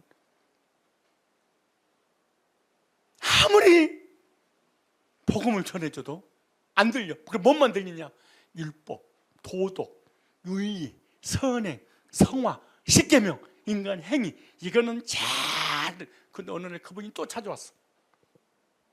나한테 이름 꼭 표현해. 목사님, 이번 주 주일 설교는 딱 꼭 이렇게 말해. 따복입니다. 그러면서 학점을 매겨주셨어. 예의 뿔입니다. 은혜 받았습니다 그런 게 아니고 예의 뿔입니다. 예의 뿔. 언제 그랬냐? 효 얘기할 때, 어버이날 얘기할 때. 그리고 그리스도인이 그리스도인답게 살아야지. 도덕적이고 윤리적이고 신호등이고 십계명을 지키고 하나님의 소금이 소금 역할을 하고 빛이 빛의 역할을 해야지. 왜 소금이 소금 역할을 하지 못합니까? 이런 얘기를 할 때는 메시지 들리면서 목사님 이렇게만 설교하면 만명할 수 있습니다. 그리고 복음 전하면 단 한 번도 은혜 받았습니다 들어본 적 없습니다. 왜 그럴까요? 안 들려서 그런 거예요.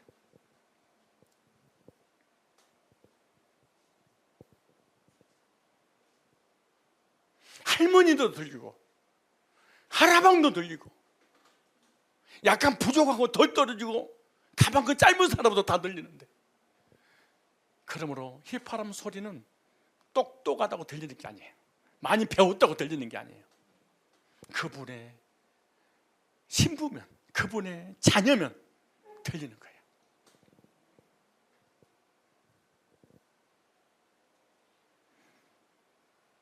깨닫지 못하더라. 구원받지 못한 백성들은 그리스도의 빛을 깨닫지 못하더라. 이것은 예수 때 빛에 붙잡히지 못했다는 의미잖아요. 그러므로 이런 자들의 심령은 어둠에, 공허에, 혼돈에, 흑암에 깊이 붙잡혀서 이런 사람은 세상 쪽으로 눈이 확 열려 있어요. 부귀, 영화, 명예, 물질, 성공지향적으로 확 열려 있습니다. 감히 구원받은 택자들이 따라가지 못한, 상상할 수 없는 어떤 지혜와 능력을 발휘해 세상으로 성공을 해. 그러나 영적으로는 전혀 무지해버리다. 그래서 이런 사람은 구원받지 못하기 때문에 마지막 날 심판을 받게 되는데, 이것은 자신들이 빛을 거부하고 깨닫지 못한 것 같지만 이미 이 사람들은 선택받지 못한 자들이다, 이렇게 말씀하고 있는 거예요. 깨닫지 못하도록 계획된 백성. 왜냐? 시제가 과거로 됐습니다. 현재 빛을 비춰주고 있지만 이미 과거에 예수 그리스도의 빛을 깨닫지 못하도록 예정되었다. 올람, 타미드 안에 있는 사람들만 어느 시점이 되면 복음이 확 들리는 거예요. 신비로운 일입니다.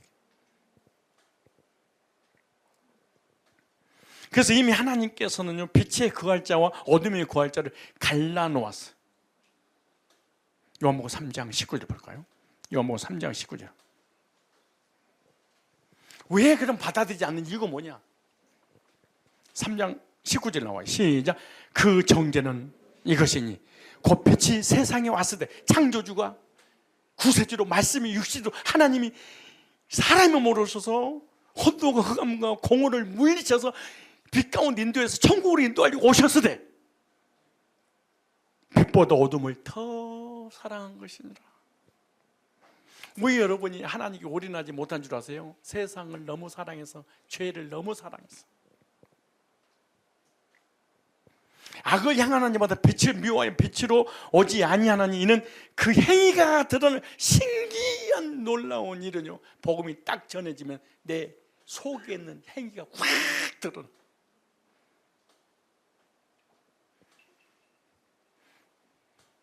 그래서 복음이 전해지면 깐다, 때린다, 친다, 나더라고 한 소리구나 하는 이유가 뭐냐? 자기 행위가 드러나니 견딜 수 없는 아픔과 고통이 나에게 임한 거예요. 왜 그럴까요? 하나님 말씀은 살았고 운동력이 있어 좌우에 나서는 어떤 검보다 예리하여 홍과 영과 및 고소 관절 찔러 쪼갰게 하지 마음의 생각과 뜻을 감춰. 이 속에다가 말씀이 CCTV를 설치해 놓은 것처럼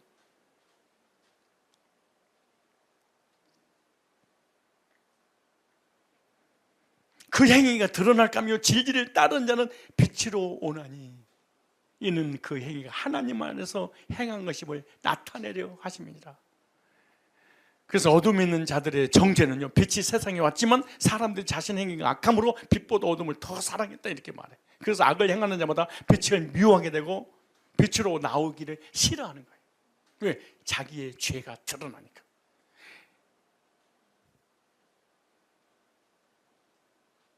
이걸 우리 적용하면 어떻게 될까요? 그 이유가 자신의 율법의 행위가 드러날까 봐. 그래서 예수 그때 나오지 못하는 거예요. 하지만 진리를 따르는 자는 빛으로 오는데 그 행위가 하나님 안에서 행한 것임을 나타내려. 아, 하나님이 하셨구나. 이건 은혜구나. 그래서 예수 그때 빛을 심령에 받는 자들은 시작도 예수님과 함께, 끝도 예수님과 함께 맺는 거예요. 대초에 하나님 천지를 창조하신 알파 오메가, 우리의 구속을 시작하신 분도 하나님, 과정도 하나님, 끝도 하나님, 다 하나님이 하시는 거예요.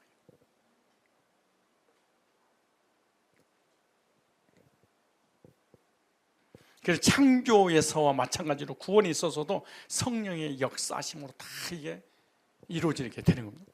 우리는 복음을 두고 성령을 통해서 거듭나면 혼돈, 공허, 흑암이 물러가게 될 줄 믿습니다. 죄와 어둠과 무지 가운데 있는 사람들이 구원받고 새 생명을 얻는 것은 성령의 역사가 아니면 불가능해. 우리 인간 힘으로 안 되는 거예요. 그러니까 어느 여러분이 교회 왔다 갔다 하고 믿음 하나도 없는 것 같지만 어느 한순간에 획가닥 뒤집어져 버린 거예요. 성령의 역사하심 때문에. 현성이 집사, 그렇지? 현성 집사 안 왔어요? 현성 오늘 안 왔네. 예, 구원받고 막 쫓아다니던데.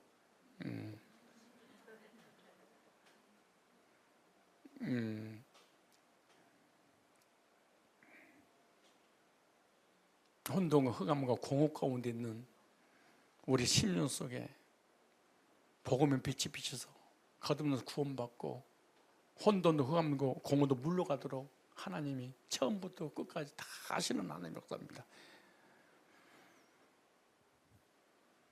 그러므로 물과 성령으로 거듭나서 구원받고 여러분 심령 속에 혼돈, 흑암, 공허가 물러가서 거듭나서 그리스도 안에 새로운 피조물, 새 생명 얻어서 영생 얻고 구원받은 적이 있습니까? 마지막 정리하겠습니다. 여러분들 정리하고 마치겠다는 이 소식을 듣는 순간 여러분의 얼굴은 미소로 가득 차 있어요. 웬일인가? 웬눈인가? 결론이라니요. 나도 오래 살기 위해서 설교 길게 안 하기로 했어. 왜냐? 수명이 가장 단축된 사람이 강의를 많이 하는 사람들, 에너지를 너무너무 많이 쏟아내기 때문에 많이 못 산대. 그래서 좀 더 오래 살라고. 어떻게 하면 설교를 길게 하지 않을까? 요즘 예를 써서 오늘 오전에도 짧게 탁탁 끝내고, 옛날에 막 3시간, 4시간 4시간이 뭐야, 그냥 밤을 새고 했는데 전혀 그럴 필요가 없다는 것을 알았어. 왜냐? 내 생명에 유익이 안 되기 때문에. 자, 볼까요? 난해한 구절을 해석하고 마무리할 거예요. 자, 창세기 1장을 다시 보겠습니다. 자, 창세기 1장 3절 시작.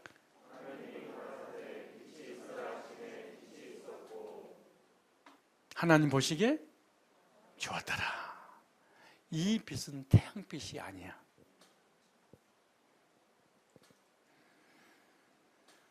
첫째 날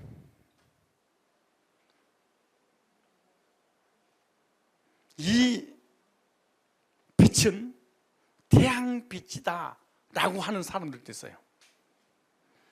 태양 없이 낮과 밤을 나눌 수 없고 저녁과 아침이 안 되지요. 우리 식물이 살아갈 수 없겠죠. 첫째 날에 태양을 중심으로 넷째 날 기능을 명령했다, 이렇게 비치는 태양을 해석해도 괜찮아요. 그러니까 첫째 날 빛이 있었고, 첫째 날 천지를 창조하셨잖아요. 그런데 이 태양은 빛이 없었어. 왜? 빛이 안 비쳤으니까. 그래서 태양이 아니라 하나님의 물질로만 있었던 거예요. 그런데 빛이 비치니까 넷째 날 드디어 비치는 기능 역할을 했다, 이렇게 보는 것이 아주 성경적이에요. 이 말씀을 잘 이해하셔야 됩니다. 첫째 날 이미 빛이 있었던 빛이었어. 이 빛은 있으라심이 있었고 하나님 보시기 좋았던 이 빛은 원래 성자 하나님의 본질적인 빛이 있어요. 생명의 빛이. 그런데 태양이 이미 만들어져 있었는데 넷째 날 그 빛을 거기다 쏘았어. 쏘니까 태양이 빛을 발하는 기능 역할을 한 거야. 이 말 이해가시죠? 그 빛이 바다에 쏘았어. 그 빛이 공중에 쏘았어. 그 빛이 식물에게 쏘았어. 동물에게 쏘았어. 그러니까 사람이 살아 움직이는 역사가 일어나는 거예요. 이 말 이해를 하셔야 됩니다.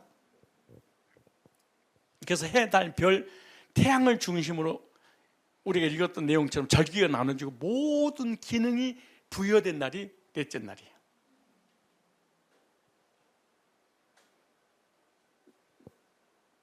이 말 이해 가시죠? 원래 빛이 있었고 그 빛이 비추니까 넷째 날 태양과 해와 달과 별들이 뭐예요? 태양의 기능을, 달에 비치는 빛의 사명을 감당하게 된 거예요. 그런데 이 우주 모든 만물의 창조 속에 뭘 감춰줬다? 구속사를 감춰놨다. 보이는 세계 속에 보이지 않는 하나님의 창조의 계획 속에 우리 인간을, 하나님을 떠나 법률 인간을 구원할 재창조의 구속을 창조 속에 비밀로 감추어놨어요. 그러므로 이 빛은 실제로 태양이 기능을 할 수 있도록 비치는 빛이지만, 진짜 본질적인 빛은 혼돈과 흑암과 공허를 몰아내고 우리를 구원받게 만드는 예수 그리스도의 구속의 복음의 빛을 말하는 거예요. 이것이 왜냐? 성경은 구속사 중심으로 기록됐어요.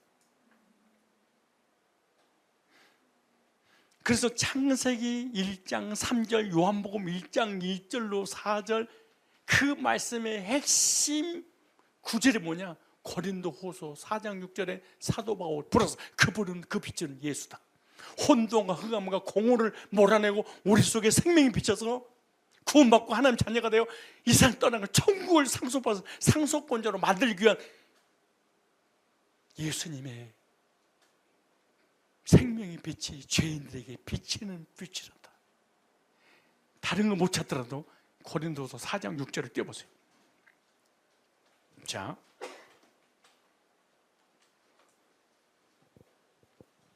찾지 마서 읽어보세요. 여기를 찾으려면 제가 또 시간이 길어지니까.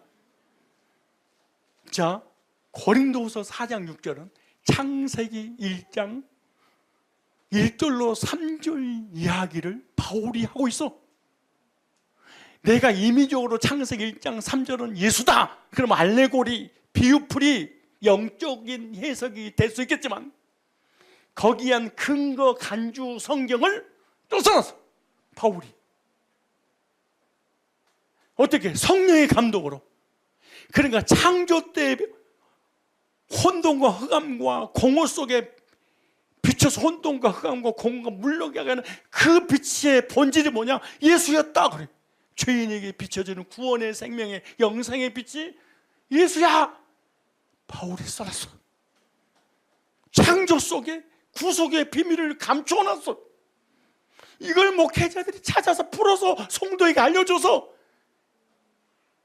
빛 가운데로 인도해야 되지 않겠냐. 이거는 신약이야. 4,000년 후에 쓴 거예요. 천천히 시작. 어두운 데서 빛이, 어두운 데 썼죠.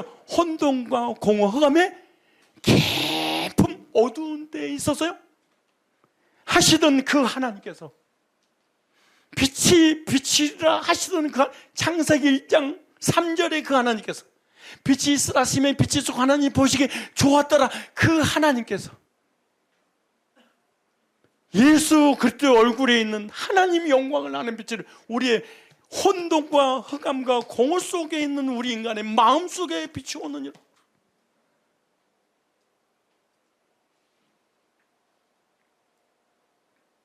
창세기 1장 3절에 근본적인 본질적인 빛은 죄인에게 비춰지는 예수님의 생명의 복음의 광채, 하나님의 영광의 복음의 광채.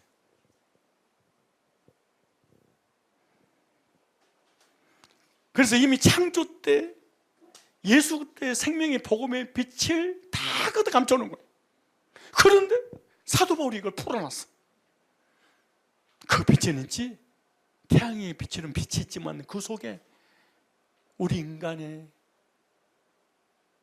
근본적인 죄와 사망의 문제를 해결하려고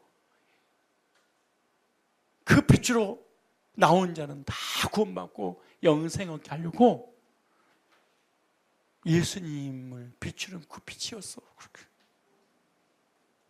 그때 우리 속에 3대 권세가 물러가는 거죠. 왜 이 빛은 태양빛이 아니냐? 계시록 21장 23절 이 빛은 창세기 1장 3절에 태양빛이 아닌 이유.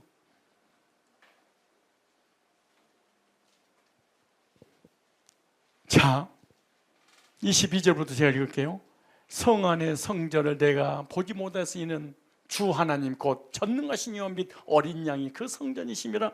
그 다음에 그 성은 해와 달의 비침이 쓸데없으니, 해달 별의 빛이 쓸데없으니, 우리 속에 비춰지는 이 복음의 빛 외에는 우리 속에 비쳐서 하늘나라 갈 수 있는 그런 존재가 필요 없으니, 이는 하나님의 영광이 비치고 어린 양이 그 등이 되심이라.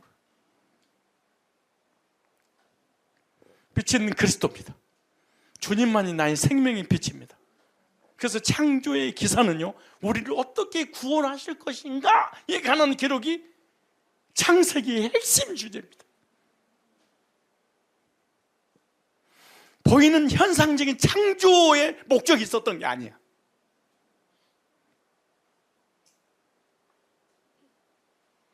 그래서 요한복음 5장 39절에 우리가 처음에 시작할 때 읽었던 말씀처럼, 너희가 성경에서 영생을 얻는 줄 생각하고 성경을 상고하냐고, 이 성경은 내게 대하여 기록했는데 모세를 믿었다면 나를 믿었어. 모세가 나에 대해서 기록했다. 모세도 믿지 못했으면서 모세의 글을 어찌 믿을 수 있었겠느냐. 모세가 남이고 구원받았어. 그리고 구원받고 난 다음에 너무나 좋아서 우리들도 구원받으라고 예수님에 관한 이야기를 창조 속에다가 다 기록해놨어. 히브리서 11장 24절.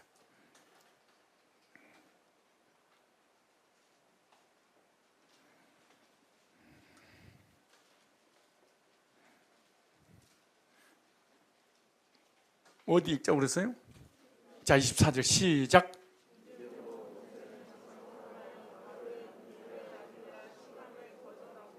자, 수도 더구나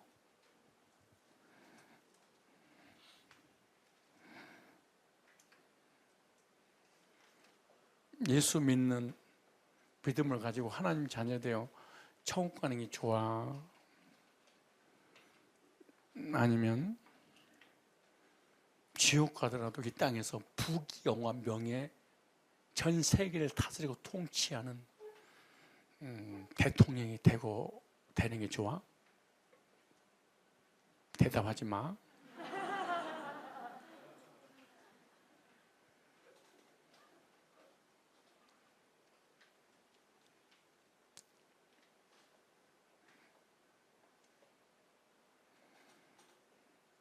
지구 역사에 가장 지혜롭고 학문이 많고 똑똑한 사람, 신구약에 두 사람인데 구약에는 모세, 신약에는 바울이에요. 지구 역사에 이렇게 똑똑한 사람은 없어. 너무너무 똑똑해서 부귀영화를 세계를 다스리고 통치하는 만왕의 왕으로 등극할 수 있는 기회가 모세에게 주어졌어. 그때 바로는 하나님이야.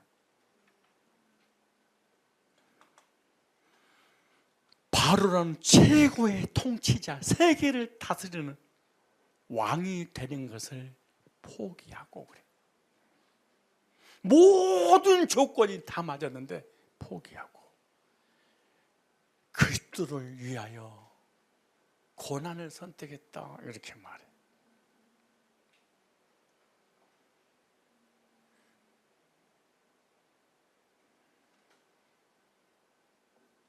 다시 24절 읽어봐요. 24절 시작.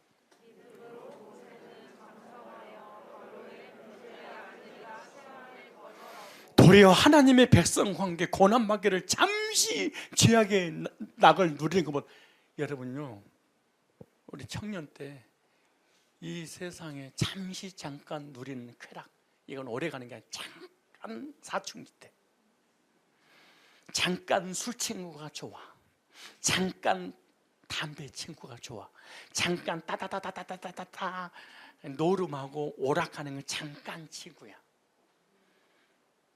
이거는 영원하지 않아. 친구 선택 잘해. 얼마 못 가는 거예요.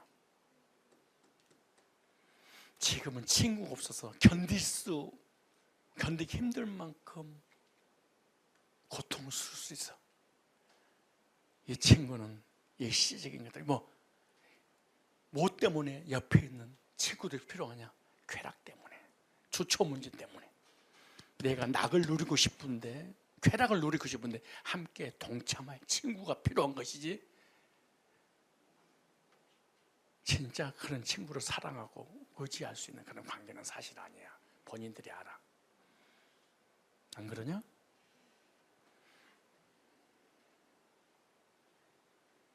바울은 모세는 이걸 포기했어. 26절 시작. 그리스도를 위하여 받는 능력을 애굽의 모든 보화보다 더 큰 재물로 여겼으니 이는 상 주신 심을 바라봅니다. 누구를 위하여? 그리스도를 얻고 나니까 빌립보 3장 8절에 이 세상 것은 배선물로 여겼다.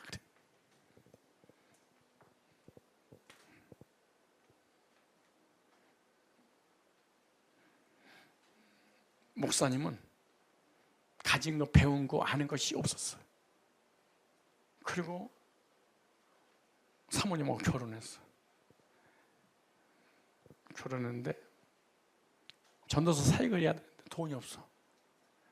그러니까 할머니, 장모님이 다마스를 사줬어. 다마스를 딱 타는 순간 나는 1,000원을 얻었어. 그래서 그걸 차량 운행을 하면서 노래를 졌어. 달려라 다마스. 그러면 거기는 교인들도 차만 타면 달려라 다마스. 그래서 새벽기에도 운동하고 차량 운행을 했어. 이걸. 이보다 더 좋은 차는 지구상에 없다. 최고의 행복을 맡긴 그랬어. 그리고 그걸 가지고 개척을 시작했어. 그랬더니 오늘 김기풍 장로님, 그때 집사 때인데 개척할 때 이러는 거예요. 목사님, 대성상교, 무슨 대성상교 성상교회가 아니 교인들이 30명도 안 되는데 무슨 대성상교회 목사님이 다마스가 뭡니까 그랬더라고. 근데 진짜 대성상교회 됐어. 그러면서 뭐라는 거예요? 무슨 제가 차 하나 사드렸습니다. 야, 복음 전하니까 차를 그냥 공짜로. 그때 차가 세피아 오래전 얘기야. 세피아를 딱 받는 순간에 다마스는요, 무슨 저 똥차가 있어? 사람이 이렇게 간사할 수가 있을까? 그렇게 좋은 다마스를 남에게 공짜로 줘버렸어요. 왜? 다마스부터 좋은 게. 세피아를 한참 타고 다니는데 광고를 보는데 이런 게 있어. 그 유행하는 그때 차. 내가 앉아. 내 간이 녹이는 내가 앉아. 내가 앉아를 누가 사줬어? 안산에서 온 어떤 집사님이 몰려오니까 내가 앉아를 딱 타는 순간 세피아를 줘버렸어. 공짜로. 이거보다 더 좋은 차는 없다. 다 감격스러운데 누가? 박진년 장로님이 학교에서 강의를 하고 있는데 저녁 가서 목사님, 이게 뭡니까? SM5 삼성 520. 이 차는 천국 갈 사람만 탈 수 있는 차야.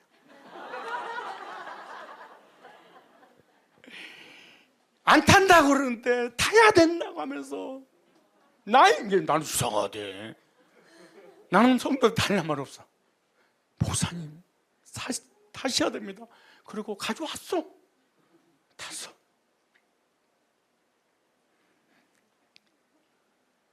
내가 앉아 폐차시켜버렸어. 그리고 지나고 가서 요즘은 세계 상위 1% 많이 탈 수 있는 쟤네들이 탄 것을 내가 탔어. 태초를 탄 거야. 태초에 내가 제네시스 탄 거야. 우리 이번에 신임 장로님들이 또 직분자들이 목사님 고맙습니다. 좋은 차 타고 다니셔야 됩니다.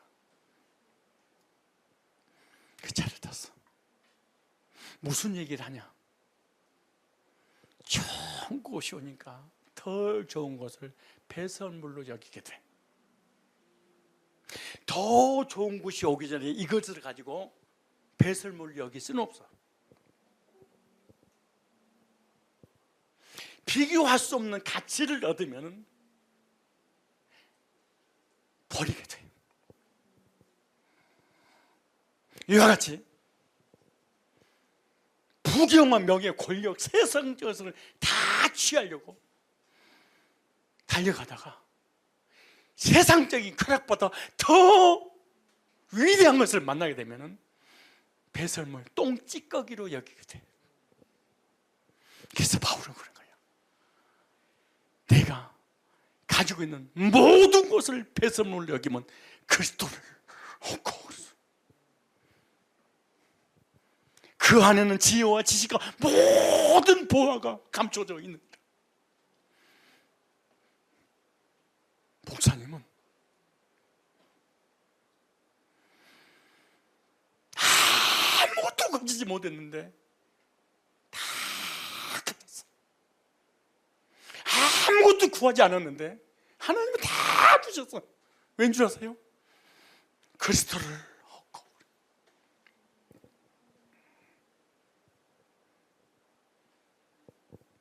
여러분 그리스도 얻었어요?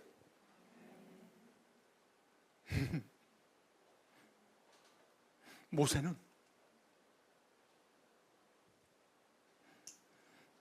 그리스도를 통해서 구원받고 구원받은 성도끼리 고난받는 거, 자기 미래, 자기 인생, 자기 삶을 다 포기했어. 왜 그럴 거냐? 너무 귀한 창조주 예수 그리스도를 영접해서 구원받고 하나님의 자녀가 되어 하나님 자녀가 이 땅에 살아가는 또 삶 가운데 주님을 위해 사는 남은 삶을 따라서 하늘의 상급을 준다는 이 기대 속에서 나머지를 분토같이 버렸다, 이렇게 말합니다.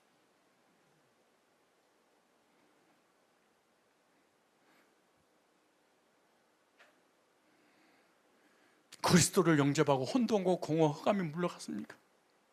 아니면 그냥 교인입니까? 창세기 1장 1절에 성부 하나님께서 구속의 계획을 세우셨습니다. 창세기 1장 2절에 성령 하나님께서 혼동, 흑암, 공허 속에 있는 죄인들을 위해 운행하시면서 보호하시고 양육시켰다가 때가 되면 빛이 사라지심에 빛이 쏘고 하나님 보시기에 좋더라. 예수 그때 복음의 광채를 비치게 해서 구원받아서 하나님의 자녀가 되어 혼동, 흑암과 공허가 물러가고 생명의 빛이 임해서 하나님 만나서 영원한 천국 상속받을 상속권자로 세울 것을 창조, 보이는 거시적인 창조의 세계를 통하여 보이지 않는 구속의 역사를 숨겨놨어요. 그것은 하나님의 사랑이에요. 그건 예수님의 구속이에요. 그건 성령의 인지심이에요. 그래서 창세기는 하나님의 사랑 이야기예요. 창세기는 예수 그리스도의 구속 이야기예요. 창세기는 성령께서 우리를 책임지고 인도하시는 인치심의 이야기예요. 창세기는 우리를 영원한 영생길로 인도하신다는 하나님께서 책임지고 보호하시고 인도하시는 나를 향한 하나님의 사랑 이야기가 창세기에 담겨져 있는 것이 바울이 다 신약에 풀어놨습니다. 너희가 성경에서 영생을 얻는 줄 생각하고 성경을 상고하거니와 이 성경이 곧 내게 대하여 기록하느니라. 모세를 믿었다면 나를 믿었으니 너희가 모세가 하는 말도 모세의 오경을 믿지 못했으면서 어떤 나를 믿겠느냐. 모세가 쓴 글을 믿었다면 나를 찾았을 것이고 나를 찾았으면 혼동, 흑암과 공허 속에서 빠져나와서 영생을 얻었을 것이다.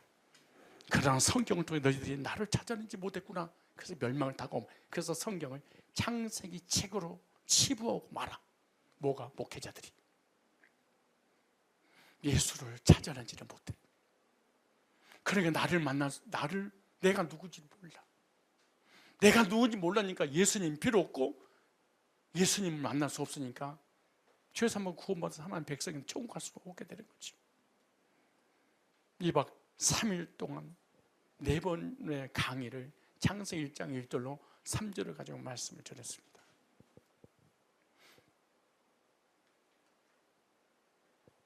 여러분의 심령 상태는 혼돈과 흑암과 공허 속에 있지 않습니까? 혼돈과 흑암과 공허 속에 있는 저 여러분 속에 하나님의 때가 되어서 복음의 광채를 비추게 해서 혼돈, 흑암, 공허가 물러가고 우리 마음속에 기쁨과 평화와 안식을 주시고 영원한 천국으로 인도하실 뿐만 아니라 인도하시는 그 과정 속에도 시작도 하나님이, 과정도 하나님이, 끝도 하나님이 책임져 주시고 인도하신다는 이 구속의 역사를, 나를 위한 창세기요, 나를 위한 하나님의 사랑 이야기, 나를 위한 구속의 이야기요, 창세기가 바로 나에 대해서 쓰여진 나를 향한 하나님 사랑 이야기로 믿고 모두가 구원받아서 모든 혼돈, 흑암, 공허가 물러가고 참된 기쁨과 평안 가운데 하나님의 자녀로서 하나님께서 주신 이 복음의 빛을 발산하는, 그래서 혼돈, 흑암과 공허 속에 있는 그 영혼들을 복음 앞으로 인도하는 복음의 일꾼들이 되시길 바랍니다. 나의 달려갈 길과 주 예수께 받은 사명, 곧 하나님의 은혜의 복음을 증거하는 일을 마치다면 나의 생명을 조금도 귀한 것으로 여기지 않겠다고 하는 사도 바울의 고백이 우리의 고백이요, 나의 고백이요, 성상교 모든 성도들 고백이요, 특별히 청년들의 고백이 되시기를 주님의 이름으로 축복합니다. 기도하겠습니다. 하나님을 떠나 범죄한 인간의 영적 상태가, 또 마음의 상태가 혼돈과 공허와 흑암의 권세 아래 붙잡혀 어디서 와서 무엇 때문에 삶이 어디로 가는지 모르고 지옥을 향해 달려가는 저희에게 하나님의 선택적 사랑과 예수님의 구속의 은혜와 성령의 인치심의 역사로 구원받고 하나님을 만난 이유, 혼돈을 질서로 공허를 충만케 하심으로 생명의 빛을 비춰주심으로 죄와 저주와 사망의 흑암이 물러가고 영원한 빛의 인도하심 안에서 평안과 기쁨을 누리다가 영원한 천국에서 영생을 누리도록 인도해 주셨사오니 우리의 남은 삶, 생명의 복음의 반사체의 사명을 감당하여 혼돈과 공허와 어둠에 붙잡혀 방황하는 영혼들을 그토록 빛으로 인도하는 그 사역에 쓰임받는 우리 성산의 젊은이 청년들이 되도록 인도하여 주옵소서. 허송 세월 다 보내고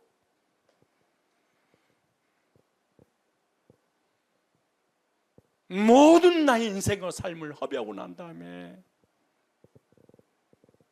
하나님 앞에 돌아오는 어리석은 자가 되지 않고 젊은 날에 가장 중요한 시기에 예수 그리스도를 인격적으로 영접해서 인격적으로 주님 만나서 인격적으로 구원받고 하나님의 백성으로서 빛 가운데 거하다가 빛의 사명을 감당하여 하늘나라에서 별과 같이 영원히 빛나는 상급받는 사명자의 삶을 살아가도록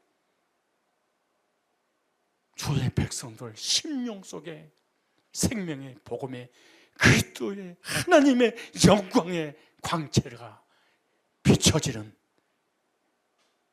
은혜를 경험하게 하옵소서. 예수님의 거룩하신 이름으로 기도드리옵나이다. 아멘.